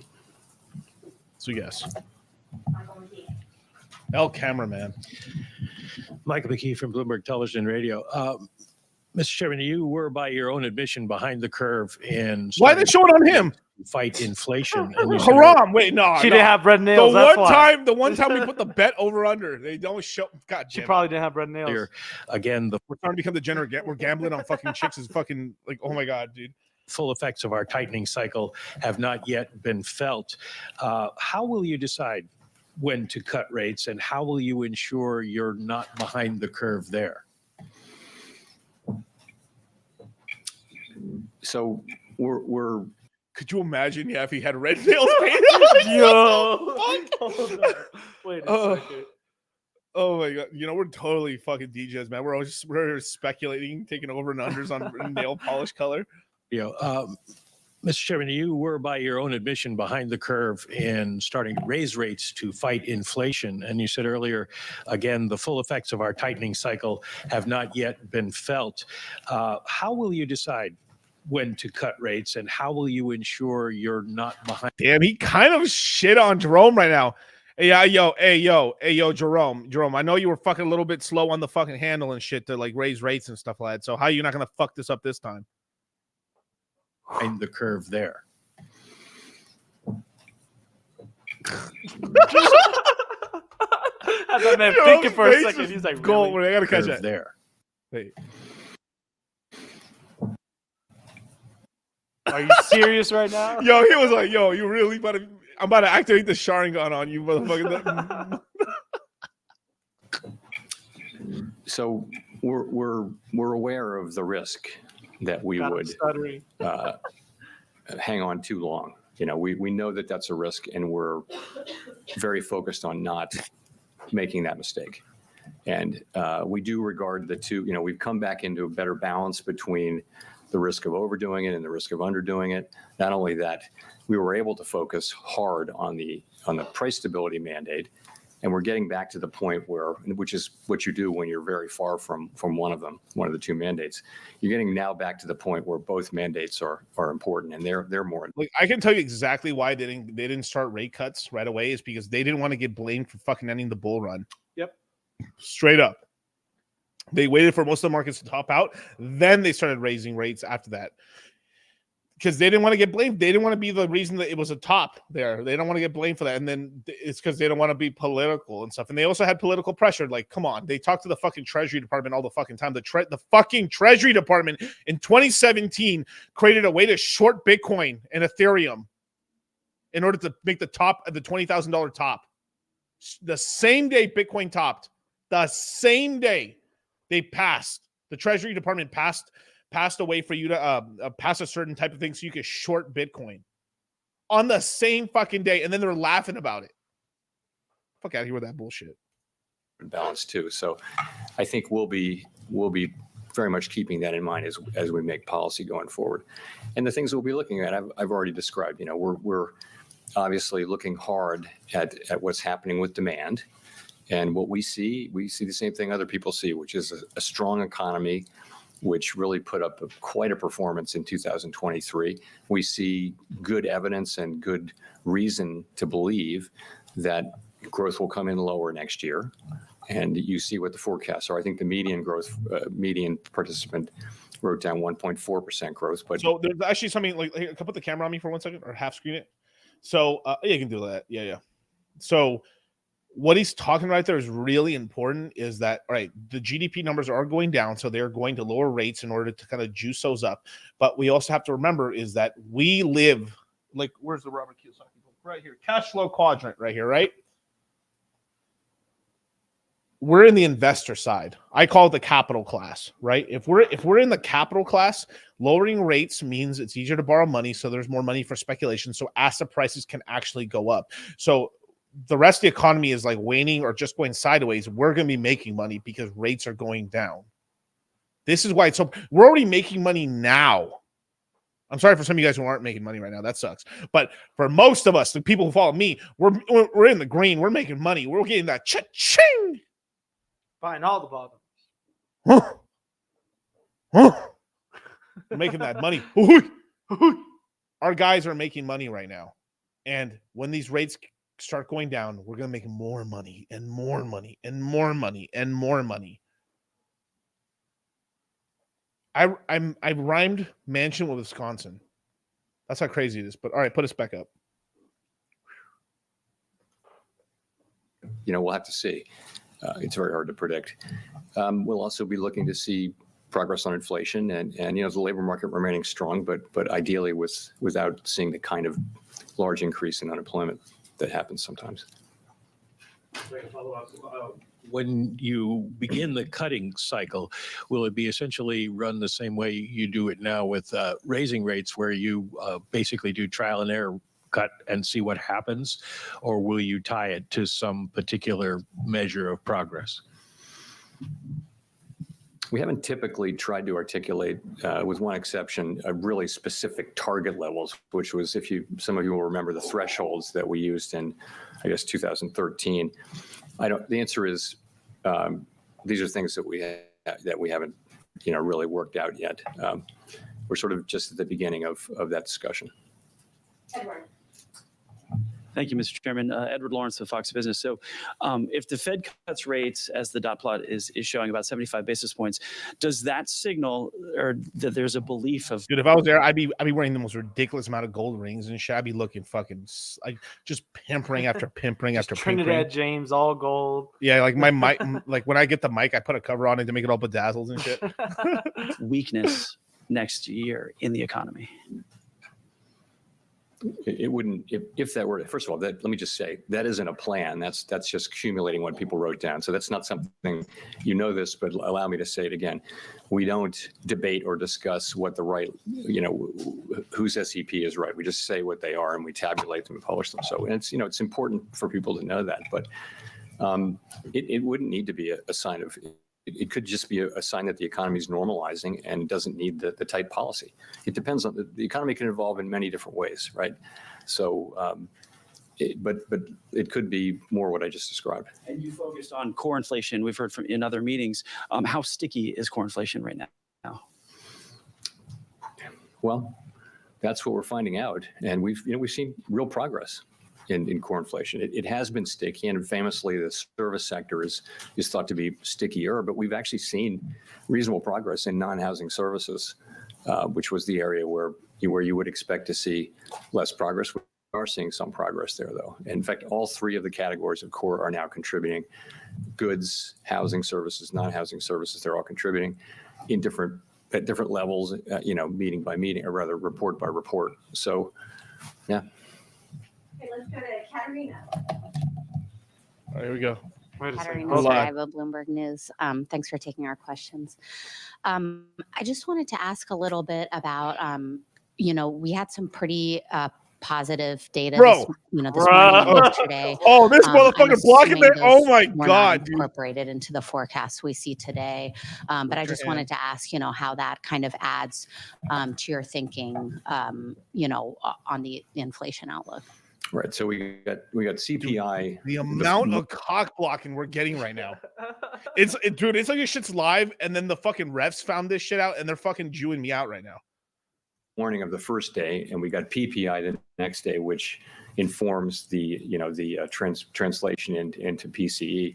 So it's very, very late in the game, but nonetheless, participants are encouraged to update their SEP forecasts until probably mid-morning today. After that, so staff has to accumulate all of that and create the documents that you see. So until about mid-morning, maybe late morning, it's okay to update. And I believe some people did update their forecasts based on what we saw today.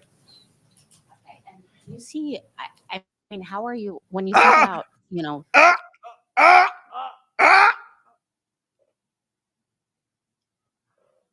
Damn, bro. What fucking A, bro. All these chicks got together, bro. I'm fully convinced now, bro.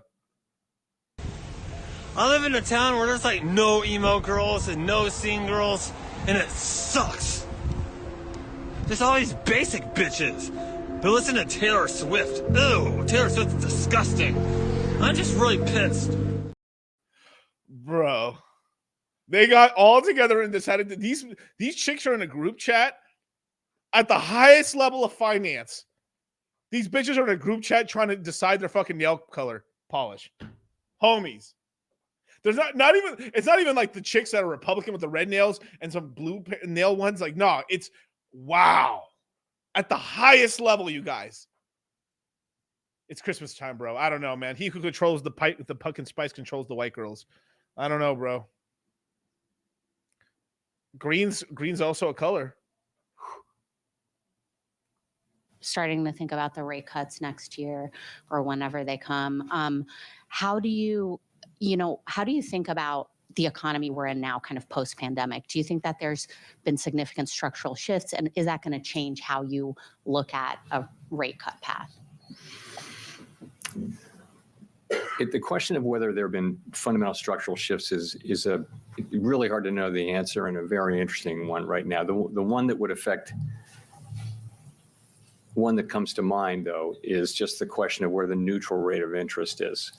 And so, for example, if it's risen, and I'm not saying that it has, but if it were to have risen, that would mean. Wait, I gotta go back. What? It's just the question of where the neutral rate of interest is. And so, for example, if it's risen, and I'm not saying that it has, but if it were to have risen, that would mean that interest rates would need to be a little bit higher to convey the same level of restriction. The thing is, we're not really going to know that. People will be writing papers about that 10 years from now and still fighting about it. So it's just that it's going to be uncertain. So we're going to be making policy in this, difficult, uncertain, really unprecedented environment. Someone once said that you know the natural rate of interest by its works, and that's really right. But that's very difficult because policy operates with a lag. So it's one of the reasons why we slowed down this year. We started slowing down at this meeting last year, reducing the pace at which we were adding restriction. We're done. And over the course of this year, we really slowed down a lot to give those lags time to work. In terms of demand, has demand shifted more away from services into goods? You can make a case for that the shift back into services has not been complete, and it doesn't look like it's ongoing, but I don't know if that's right. Maybe people just bought so much stuff that they temporarily don't want any more stuff. They haven't got any place to put it. No, that's not correct and stuff. It's just like the American consumer is like tapping out in terms of how much credit they can take out. We hit $1 trillion in literally like average consumer debt. $1 trillion, all-time high. First time that's ever happened in history. We just hit that. And that it's not true. And so in terms of what does it all mean and stuff like that, like, no, it's just their prices are gone up so much, so people have less money, and then they've also borrowed a bunch of people are just buying less shit for Christmas this year. It's just that's what now people are still doing online purchases, but if you went to any of the big box retailers, ghost towns. Target was literally getting caught bro. Target was getting caught for posting like, oh, massive deal, $2.99. Black Friday deal, $2.99. They were so lazy that they didn't even they just changed. They didn't throw the other paper away. They just put it right just over. Super low IQ moves. Like, I mean, I think next year we're gonna get some deals because I think everyone's caught on this time around, and they have to give deals. I mean, there's nothing they can do. So crazy. Go to Jennifer. Oh, another one. Here we go. Thank you, Chair Powell. Jennifer Schonberger with Yahoo Finance. You said back in July that you needed to start cutting rates before getting to. I already know she's wearing red nails. I don't even have to just looking at her, bro. Red She's lipstick. pimping. She's pimping with the. We'll answer her question in a minute. This is more important because she has red lipstick on. She's gonna have red nails. Women color match all the time. Though I will accept pink nails. I will accept. Let's see. 2% inflation. As you mentioned, PCE inflation is now running at 3.5% on core. On a 6-month annual basis, core PCE is running at 2.5%. Though when you look at Dude, god damn, I am an oracle. I am an oracle. It's red. I think they're more pink though, but still, bro. I mean, come on. Get out of here, bro. Oh my god. For core and shelter, they are, of course, stickier. So in looking at the different components of the data, how much closer do you have to get to? They tell me how the red pill knowledge, brothers. I drank from the teat. I've got the power, man. I'm mentored under Rolo. Incredible, man. Nostradamus of the game when it comes to this human psychology and this body mastery life and all this other crap, dude. And on top of that, with his crypto knowledge, unstoppable. That's why I read the markets. Jerome calls me for advice. 2% before you consider cutting rates. Now, let me go back because I didn't listen to anything she said at all. Like, at all. He's like, oh, goddamn, another woman. He looks so disheveled right there, too. He's like, his hair started to get a little fluffy. His suit started to crinkle. He's like, God damn it. Oh, fuck. Stuff. They haven't got any place to put it. Go to Jennifer. Thank you, Chair Powell. Jennifer Schonberger with Yahoo Finance. You said back in July that you needed to start cutting rates before getting to 2% inflation. As you mentioned, PCE inflation is now running at 3.5% on core. On a 6-month annual basis, core PCE is running at 2.5%. Though when you look at super core and shelter, they are, of course, stickier.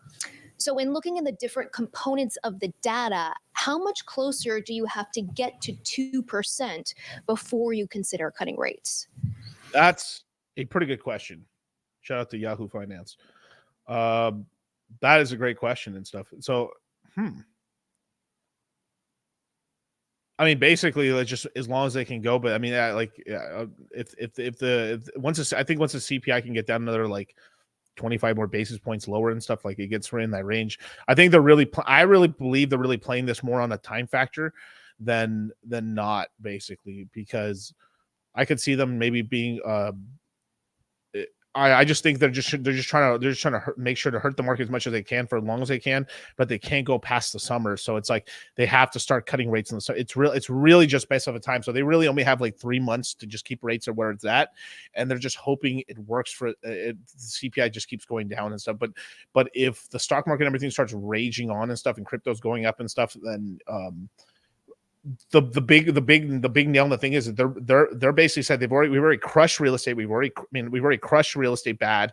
We've already crushed stocks. We've already crushed crypto, but stocks and crypto are recovering, but real estate's still down, and then that we can still create some. So basically they're allowing the two more liquid markets, because real estate's very liquid, they're allowing the more liquid markets like crypto and stocks to actually have some price gains, but real estate being the break on the market and stuff like that. So yeah, I think I'm right on this.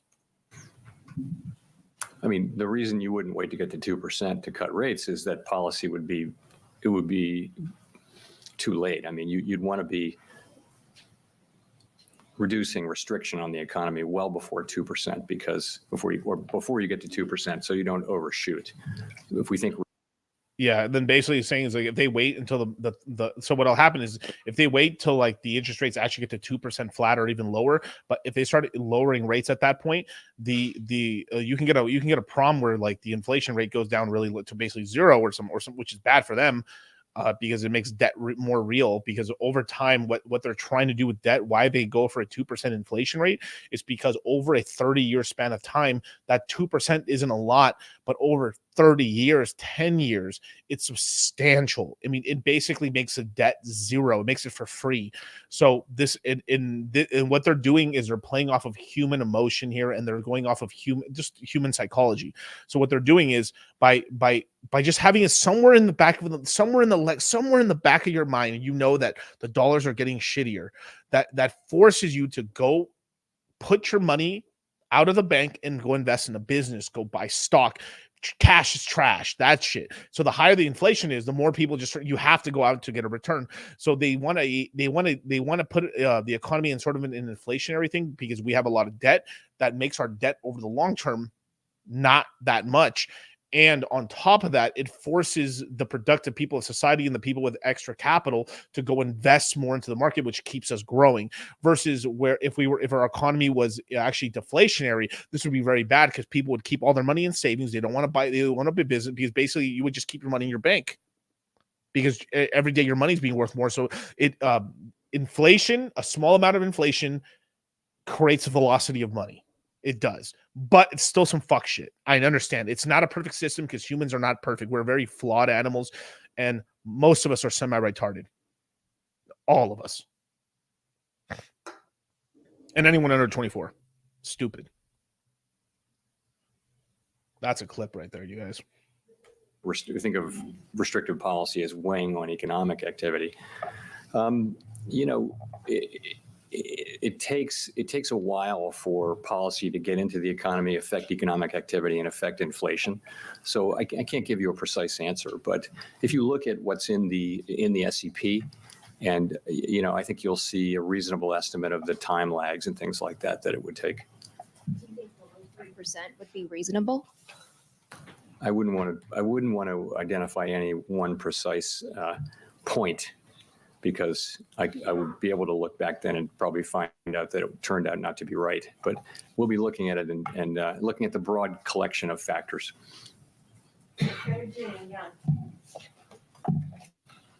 All right, here we go. Another woman. Here we go. Hi, Chair Powell, Jean Young with Market News. Wanted to go back to the stickiness of inflation question.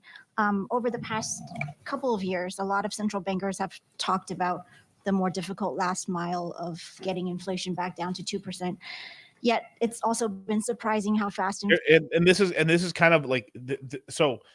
There's a lot of like armchair quarterbacks and stuff. Like a lot of these people who want to be Fed chair, this is the part of the job that they don't want to do, is because when do you start cuts and when do you end cuts? The pivots are always a major thing. Now, remember, every time there's a pivot, whether up or down, so it means like right now, we oh, thank you, Kyle. So we're rates are staying the same, and then once the Fed starts cutting rates, we're going to get a drop in the stock market and in crypto, more than likely. That dip right there, you guys, buy the shit out, because after that, we go expensive. So this is why I've been saying for a long time now, we got 9 months. We got 6 months to buy. It's really more like 5 months. We have the rest of December. We got January, February, and obviously we don't buy in the green days, buy in the red days, I hope. Red candle days. Miguel just, oh my God, equalizer. It's at fucking $20. Oh my God. Do I buy? No, stupid. No. Red nails for red candles. Come on. As a matter of fact, actually, let me continue this on. But that's the hard part. So she's basically saying, like, when you choose to do these things, and that's very difficult things. Most of these Chet fair, like, there's like, they don't like doing that and stuff. There's a lot of these Chet fairs where they're kind of in the middle of policy where they really don't have to do much. And then there's ones like Jerome Powell or Ben Bernanke where they had to do crazy shit. You know what I mean? You had someone like Alan Greenspan, because the rates were so high, he was kind of on autopilot where he just had to take the rates from 17% and just keep going down over time. And the shit that got crazy is once we got to historical averages, right? Once we got to like somewhere between 5 to 3% on the Fed fund rate, he just kept going to zero, you know, and gave us a 2008 housing crisis and stuff. But are we going to lie and say like our families didn't make money during that time? Because, man, we were paid. I attribute 3 inches of my height because everyone was doing so well, and I was eating at carne asadas and eating so much red meat. Oh, yeah. For real, everyone was doing so good from 2002 to 2006. People were eating. Yeah. I was eating. We were eating. I was on that Gerber. Kyle was born. I was born on 02. My dad was making so much money and shit that my dad said, fuck it, one more. One more. Another male. One more. Oh, my God. Yo, you want to something crazy? My parents told me something. They said if the market was if the housing market was hot for 2 more years, I think I would have had another brother and another sister. Yeah. Right now, crazy. I was robbed. I could have had a lag. Dude, I would go to parties and just eat like this. Like I didn't understand. I was eating a bodybuilding diet, but it didn't feel like it. But like I was just eating like just pounds of carne asada and just like this big old rice bowl. My brother Eric. Oh my God, Eric was even more than me. He would hibernate. He would just go to parties and just go and bulldoze all the food, eat it, and then hibernate and let the natural GH that grows in us when we sleep. Bro, I mean, basically we spiked our insulin and shit, and just the growth hormone just hit us like crazy. And it's so funny too because it's like literally I would just eat one bowl less than my brother, and my brother literally Eric's like an inch taller than me. Yeah, Eric's like my brother. I have 2 brothers. I have Kyle right here, yes sir, which is like 10 years younger than me or 11 years younger than me, and then I got Eric who's like 2 years younger than me. And Eric would eat more food than me, and he grew an inch taller than me. It is what it is. I somehow got the short end of the stick. Somehow. Anyway, I'm not going to go into this fucking whole thing and shit, but I told Kyle not to lift weights so much, like overhead stuff. But he like, he football and shit, right? Whatever. Rah. You got a taller Mexican? Yeah, my brother, and I actually got a cousin that's even taller than oh my yeah. Brother. What Gio's like? What, like he's like 6'4"? Gio's like 6'5". 6'5", yeah, 6. Like so, for people who don't know, like I had my great grandfather was 6'7", and then my great uncle was 6'8". Yeah, and on our mom's side too, we have a bunch of we had a bunch of tall motherfuckers. We were some tall Scandinavian motherfuckers, not Scandinavian, but like more like Portuguese Spanish probably, conquistador motherfuckers. Sadly, got the Spanish in us. DCC is like an 11-foot Mexican. That's right. Yes. We got tall beans up in this place. Yeah, that'd be cool, man. I mean, it could be crazy if I had a kid and he's like fucking like my great grandfather's height. That'd be cool. we're growth hacking. Really cool. The growth hacking. No, seriously, I did. No. Like I can show pictures. Like we have an old picture. I'll try to see if my mom has it. We have a picture of my great grandfather. They have bands of bullets over him because around the time it was like the war down there in Mexico, Cristeros. Yeah. Basically, there were people that were defending the Catholic Church and shit because like the Mexican, I almost call them the Chinese government, the Mexican government was basically trying to crack down on religion and shit for some stupid, I don't understand why, and they were killing fathers for no reason. Imagine just like fathers doing mass, they would arrest them and just kill them, and the people rose up and stuff, and so there was all these people trying to defend the faith. So literally, like Knights Templar motherfuckers. We're defending it. So like I got pictures of my great grandfathers, like they're like holding these huge rifles and shit with like bands of bullets across them and stuff. And like there's a picture of like my 2 great grandfathers and my great aunt, I guess. And she was like 6'2", I think. Crazy, man. Yeah, like we slaughtered these fuckers. But I digress. Let's get back to these nails. Inflation has come down this year. I'm curious, do you think something has changed in our understanding of inflation? Or do you subscribe to this notion still, or is it something different? My girl said a tall Mexican is what? My girlfriend said a tall Mexican isn't a real Mexican the other day.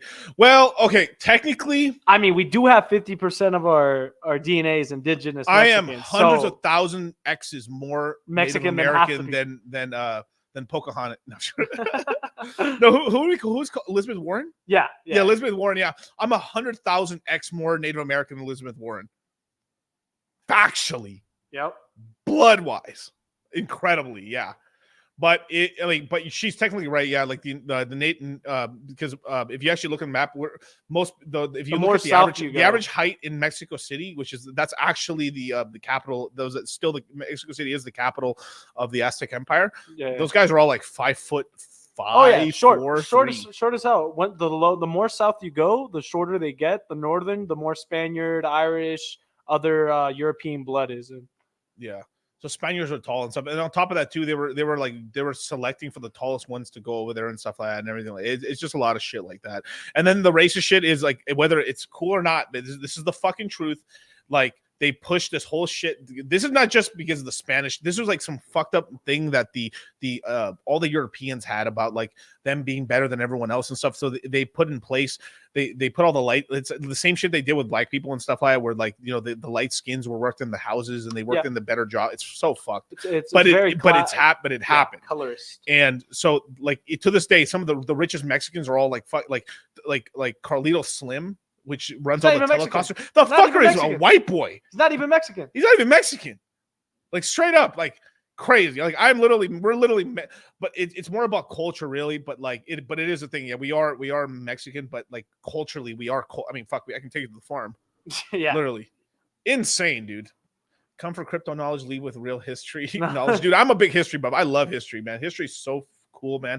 I've been trying to get a couple of these history channels to do a stream with them, just because for me, that's just awesome. Like, I cannot wait until I have 100,000, 200,000 million subscriber channel, so I can just do interviews with people I just want to do interviews with. Yeah. Because it's kind of like hack. Like, it's kind of this whole thing. Like, okay, if I was 100,000 subscriber channel and then I hit up a channel that's like 200. They'll listen to me and they might do the interview, right? Or they'll do the interview. If I'm a million sub channel and they got 150, they're not going to say no. They'll just do the interview because it's like, holy fuck, I'll be able to like grow off this guy. Wow, a bigger audience. Like, I just hack it basically. That's that. You want to know what the real reason why I want to grow big? It's just so I can talk to anyone I want to talk to. I will be on Joe Rogan's show at some point. I will do it. I will be on these big shows at some point. I feel it. Like, I just feel it. Like, I feel that energy. Like, I'm speaking into existence. Like, no, legitimately, I'm like, all these people I used to watch, I'm rubbing it. I'm fucking meeting all these people and talking to them. And it isn't like some little like 2-minute, like, hey, what's up, man? Hey, let's take a pic. No, literally, I'm there for 30, 40 minutes talking to them and shit. And we're like spitting game and shit, talking about this and then markets and shit. Literally. And then dude, it's so weird, bro. It is surreal, you guys. Your boy's going to be a star. Your boy's going to be a star. Yes, sir. As a matter of fact, this is the kind of money we're going to be making.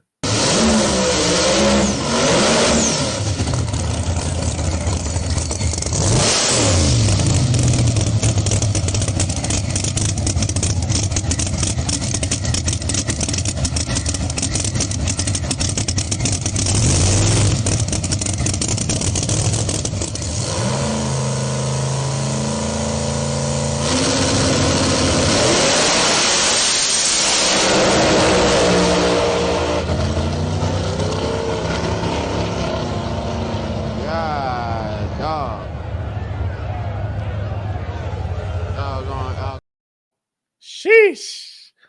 That was crazy, man. But somebody asked me earlier, like, look at where's the channel? Yeah, Polo, look, do a stream with Economic Ninja. If you can set it up, brother, if you can DM them and stuff, I'll do it, man.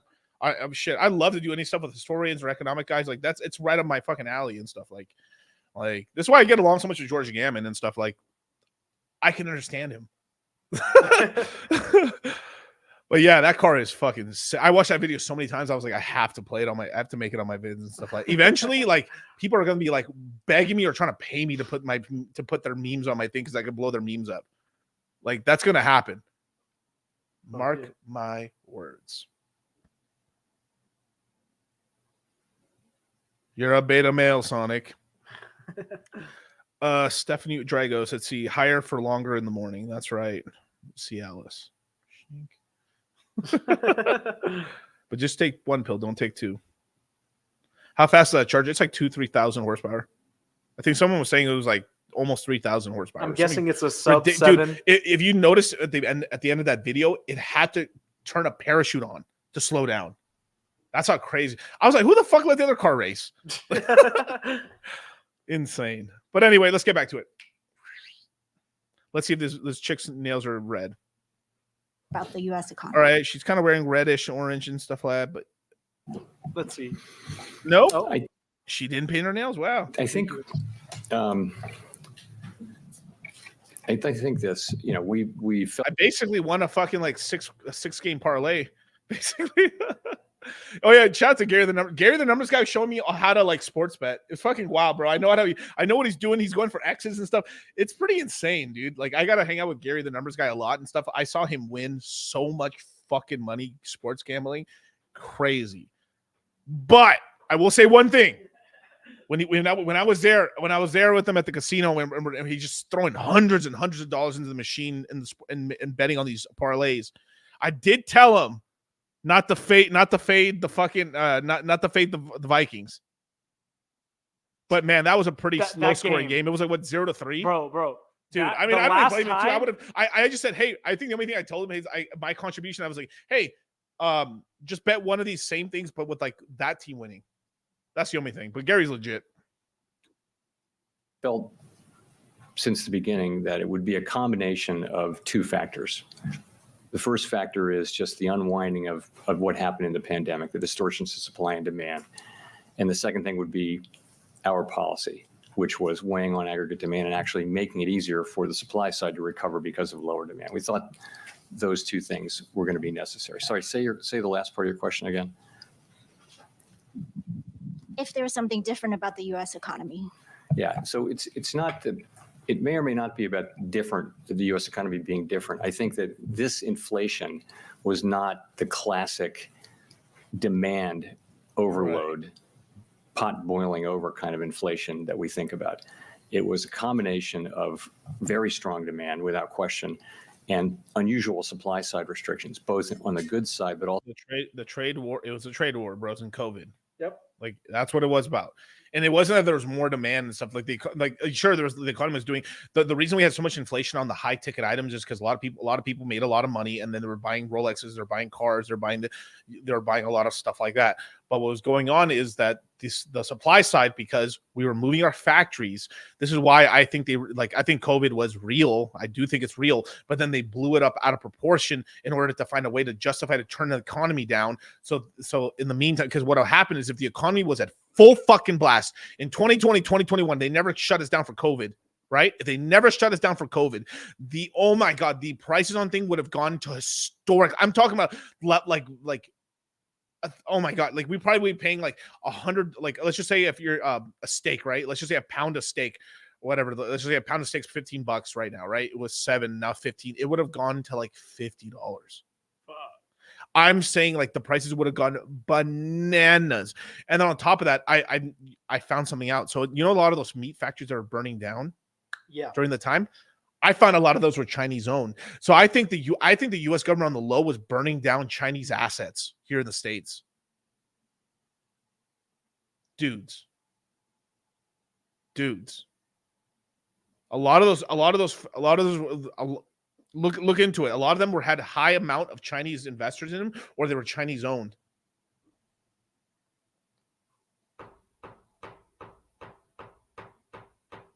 Interesting. I also found out maybe why Phantom got in bed with the BitTorrent network. But I'll say it for another stream, you guys. I'm gonna have a stream tomorrow, but holy shit. We got some heat for you guys. Also on the labor side, because we had a participation shock. So this is just very unusual. And, we had the view, my colleagues and I broadly had the view that we could get a lot of, you had essentially a vertical supply curve because, you ran into the limits of capacity at very low levels because there weren't workers and because people couldn't, the supply chains were all broken. So we had the view that you could come straight down that vertical supply curve to the extent demand reduced. And, something like that has happened. It happened so far. The question is,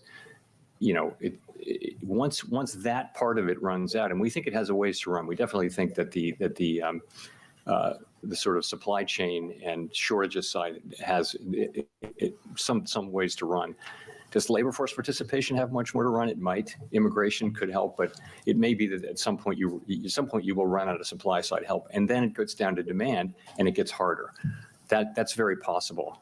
But to say with certainty that the last mile is going to be different, I'm reluctant to suggest that we have any certainty around that. We just don't know. I mean, inflation keeps coming down. The labor market keeps getting back into. I know it's crazy, you guys, about that China shit that I just dropped right now, which was a bomb in the chat right now. But think about it as well too. The United States leaked F-35 plans. Like, oh no, the Chinese hacked us. Or F-35s, Skunk Works. How? No one gets shit from Skunk Works. Right? They like, or any of these fuckers, like, no way. And like, how did they magically China bans and unbans crypto, but they never really went after the miners because they control the Bitcoin network, right?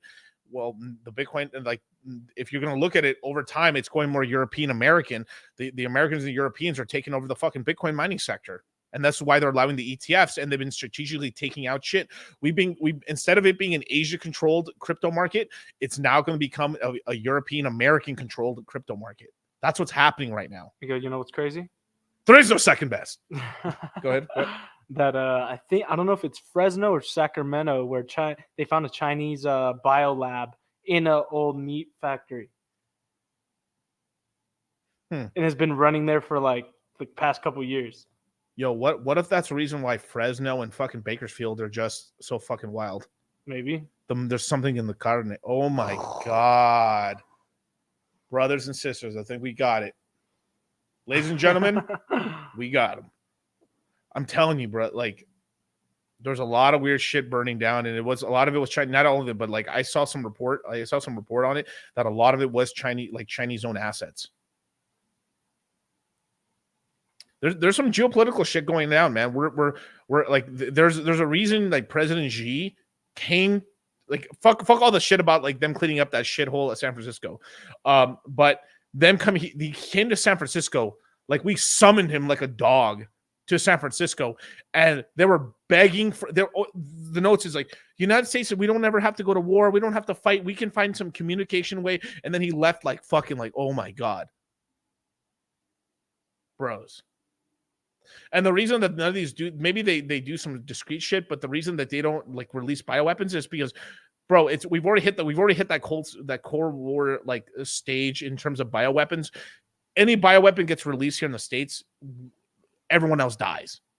Yeah, like every country with like worth their salt has enough bioweapons that we can kill everybody. It's just basically like mutual assured destruction. Same thing at a with crazy nukes. scale. Yeah. 1,000 Chinese nationals. Yeah, exactly. They all passed through that Mexico. that is a bad thing. Basically, it's like whoa, I'm gonna say something very racist. Holy fuck! I caught myself. Ay, gracias a Dios. I caught myself. Jeez. Yeah, so there's some crazy stuff happening right now. Like I believe that on the border and stuff, but at the same time too, like, fuck, man. Like, yeah, it's like that makes no sense. Like, why are the Chinese crossing the border and stuff? Any Chinese crossing the border, you got to stop them.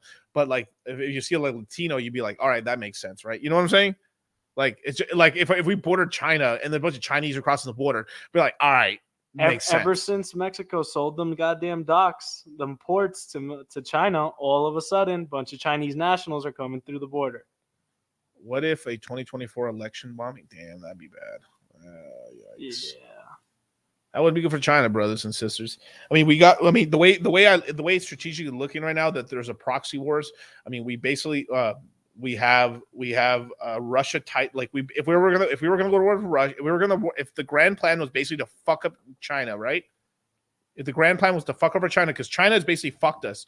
So not fucked up, not fucked me and you, but like basically like fuck the people, the power that be. It's because the Chinese have been promising for the longest time that the Chinese were going to open their fucking markets and allow U.S. companies to really get in there and they've done it to an extremely limited amount. And the United States doesn't like that, and the Europeans don't like that. And time again, the Chinese have lied and lied and lied to the American people, not the American corporations, and the Japanese corporations, and the fucking and the European corporations, and they're mad. And what they want to do is basically knock out the government and allow our corporations to come in, and then basically bring capitalism to them. That's the plan. That's really the plan long term, right? Knock them down and install our shit in there, right? They could have their little stuff and everything like that, but still, right? That's what's basically the grand plan, and they're pissed off about it because they've been promising forever, since like the 2006 and stuff, that they were going to allow this and this and this, and it never fucking happened. And that's why shit's going down like that right now. And that's why Xi was fucking scared as fuck, because if there's any fucking problem, if we blockade, we don't have to go to war with China. All we got to do is blockade them. They can't get any fucking resources into China, but like half the country starves and the fucking country goes into fucking full on riot. They'd be landlocked. Fuck what you know, bro. I know my geopolitics. I'm telling you. All you have to do is block them from getting fertilizer and the country goes to shit. You block, all you got to do. We have the military, right? We have farmers. We should let India go raw. Like, we have weapons. We have warships. We just put a couple carriers down there. You just fucking blast any fucking ship trying to get in and out of China, and their fucking economy shatters to the fucking ground. We don't have to land a soldier on there. Just blockade it all. Maybe destroy the string of pearls just to, fuck them. And that's all it does. And they're done, like, literally, because they import so much of their food. And on top of that, right? On top of that, some of their soil is so shit. They need so much fucking fertilizer. You block them from fertilizer and food imports. And on top of that, they import almost all their oil. No oil imports, no food imports. Bro, they're dead. What will happen is you'll get what happens traditionally in Chinese history, is that you have the China will split into 3 kingdoms and they'll fucking fight each other, man. It's fucking destiny. It's Destiny Warriors or Dynasty Warriors all over again. Damn, son. Anyway, let's get back to Jerome Powell. Balance, and it's so far so good. Although we kind of assume that it will get harder from here, but so far it hasn't. Okay, we'll go to Megan for the last question. Hi, Chair Powell. Thanks for taking our questions. Megan Casella with Barron's. I want to ask about the balance sheet, given the Fed's focus now on proceeding carefully and considering rate cuts. And can you talk us through what the latest thinking is, and has there been any consideration of altering the pace of quantitative tightening at all? We're not talking about altering the pace of QT right now, just to get that out of the way. So balance sheet seems to be working pretty much as expected. What we've been seeing is, that we're allowing runoff each month. That's adding up. I think we're close to 1.2 trillion now. That's showing up. The reverse repo facility has been coming down quickly, and reserves have been either moving up or as a result or holding steady. At a certain point, there won't be any more to come out of, or there'll be a level where the reverse repo facility levels out, and at that point, reserves will start to come down. We still have, that we intend to reduce our securities holders until we judge that the quantity of reserve balances has reached a level somewhat above that consistent with ample reserves. And we also intend to slow and then stop the decline in size of the balance sheet when reserve balances are somewhat above the level judged to be consistent with ample reserves. We're not at those levels. With reserves close to $3.5 trillion. We don't think we're at those reserves. There isn't a lot of evidence of that. We're watching it carefully, and so far it's working pretty much as expected, we think. Adjusting that thinking at all by the time you're considering or moving forward with rate cuts? Is that time to rethink, or are you still going to follow that thinking? This is the one thing where I don't really believe him on this. If Jerome can, he would take the balance sheet to zero. That the whole thing that they're doing is that Jerome Powell is trying to reset the Fed so they can lower rates back to zero and print money like a motherfucker. So if the Fed's balance sheet can get to zero or as close to zero as possible, a few $1 billion, that means they can run it up another fucking trillion. That's good for me and you, because we can figure out ways to get that capital in our pockets, sell the tops and take some profits. Oh, market crashes, boohoo. Market crashes. We have cash. We can buy properties. We can fucking reinvest at the bottoms and stuff, and we can have good lifestyles. And then we're playing the game. We can play the game. We're in the game. We're in the capital class. This is why I'm so passionate about crypto. This is why I'm so passionate about what I do. When me and Charlie do with the crypto mindset courses in the Citadel, it's because we fucking empower you guys, and we put ourselves in positions to be able to play. We're playing the big game. We're playing the money markets, man. When they print money, that's stimulus to us. Citadel, baby. The print is good for investors. And if they're going to keep printing, keep making me richer. Perfect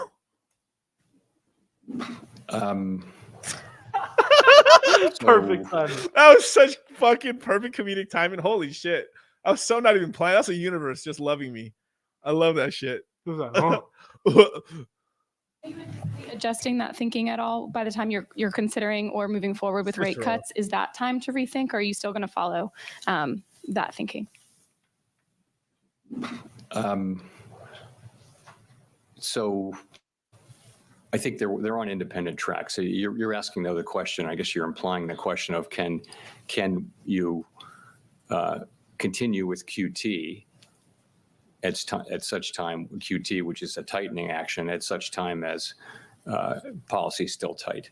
And the answer is it depends on the reason. You know, if you're cutting rates because you're going back to normal, that's one thing. If you're cutting them because the economy is really weak, so you can imagine you have to know what the reason is to know whether it would be appropriate to do those two things at the same time. Thanks very much. Chairman Powell wrapping up 2023 and unleashing a monster rally from New York City this afternoon. Good afternoon. Good afternoon. Alongside Tom Keene and Lisa Kravitz, I'm Jonathan Ferro. Here are the scores in the equity market right now on the S&P 500 up by.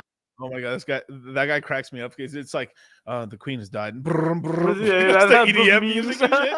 Oh yeah. No, you know what? Before we sign off, you guys, man. Oh, dude, that's such a good. I love that take. Base Schizo Rancher DCC. Thank you. Yes, sir. Now, let me show you something that now that the market knows that these Fed cuts are happening, you guys. We're starting to heal you guys. I'm gonna put you onto something right here, right? Look at this right here. The market is healing. White girls are getting stupid jobs again, and they're posting these tech girls are posting about their lifestyles. We're so fucking back, you guys. We're so fucking back. Because I usually work as a 24-year-old working in tech. I woke up at 6 a.m. so I could go to a yoga sculpt class. I could have gone to my office's gym, but because I usually work remote, I'm already subscribed to this yoga studio. Anyways, I showed up to the office and got myself a cappuccino from the cafe. All the food and drinks here are free, which is incredible. For breakfast, I made myself a chia pudding parfait with all the fresh berries. So yummy. I then grabbed myself a soda water from the micro kitchen before going into a phone booth to take some meetings. Then before I knew it, it was time for lunch, and I've already said this, but the food is incredible. I feel like this is this chick worked like an hour and a half tops. A meeting. Buildings were not erected. Microsoft was not built with that shit. Is incredible. I feel like this is what I ate in a day working in tech, not really what I did, but still. Side note, the food is sustainably sourced, which I think is an incredible perk. Also, this is my first time in the office in a while, and I was so excited by the busboy bots. The little robot crossing is just so cute. I honestly thought he was going to run into me. Got myself a little snack before doing some more work. And then after work, I drove to meet some friends for a walk because the Bay Area is just... Bro, she worked all day. It's still sunlight outside. So, I mean, she literally finished her work. She drove out of the city where deers and everything are. So she literally had time to drive 1 hour to get to nature. So she had to walk to her fucking car. Then she had to do this. And then she had to go to her house. And then she drove from her house because the bitch had to get changed again, right? Of course, she's not going to wear the same shit she wore at work for nature. And then she drove to nature with her friends, and it's still daylight outside. From daylight to daylight. Daylight outside. Do you know how I got out of the matrix, you guys? I work from sun up to sundown. Some nights I was working in the trench, literally in the trench, fixing pipes and stuff like that. Laying pipe. Yes, sir. We had a bunch of fucking flashlights and shit just so we could see how dark it was and stuff. Sometimes I had to work in the rain in pitch black. Dude. Bitch is getting out when it's still. Miguel, I've been here. We're so back, you guys. We're so fucking back. They have the money to give these fucking blowjob chicks fucking working in. Oh my god, we're so fucking back. I've been. We're in the so studio back for 10 hours already. Some more work. And then after work, I drove to meet some friends for a walk because the Bay Area is just so beautiful. I then got dinner with a friend, had some really good Korean food, and then called the day early so I could pretty much have a 24-year-old working in tech. I woke up at 6 a.m. Man, when these chicks lose their jobs, man, it's like so over. Oh yeah, I want to give a shout out to Crypto Class. She's actually making me like a physical version of this. So pretty cool. She made me like an NFT and she's gonna like print it out and stuff. So that's pretty nice. B-Root said some pretty funny shit about Solana here. That's actually pretty funny. The Fed stuff. Anything else I saw that I liked? Yes, get colognes. But with you guys, thank you so much for joining me, you guys. I will be back tomorrow, hopefully. I think I'm gonna get back on a schedule. I decided to move the stream from yesterday to today because the Fed meeting. I just started two birds, one stone. I will be back here tomorrow at 8 o'clock. Full crypto stream, AMA. I'm gonna talk Phantom, everything, Equalizer, all the shit coins, Solana, Pulse Chain. Oh, Richard's back. Oh my god, he's not back. He got rugged. Oh no, he didn't rug. Oh my god, the bridge fees are 0. That is right. Everything and nothing. Goodbye.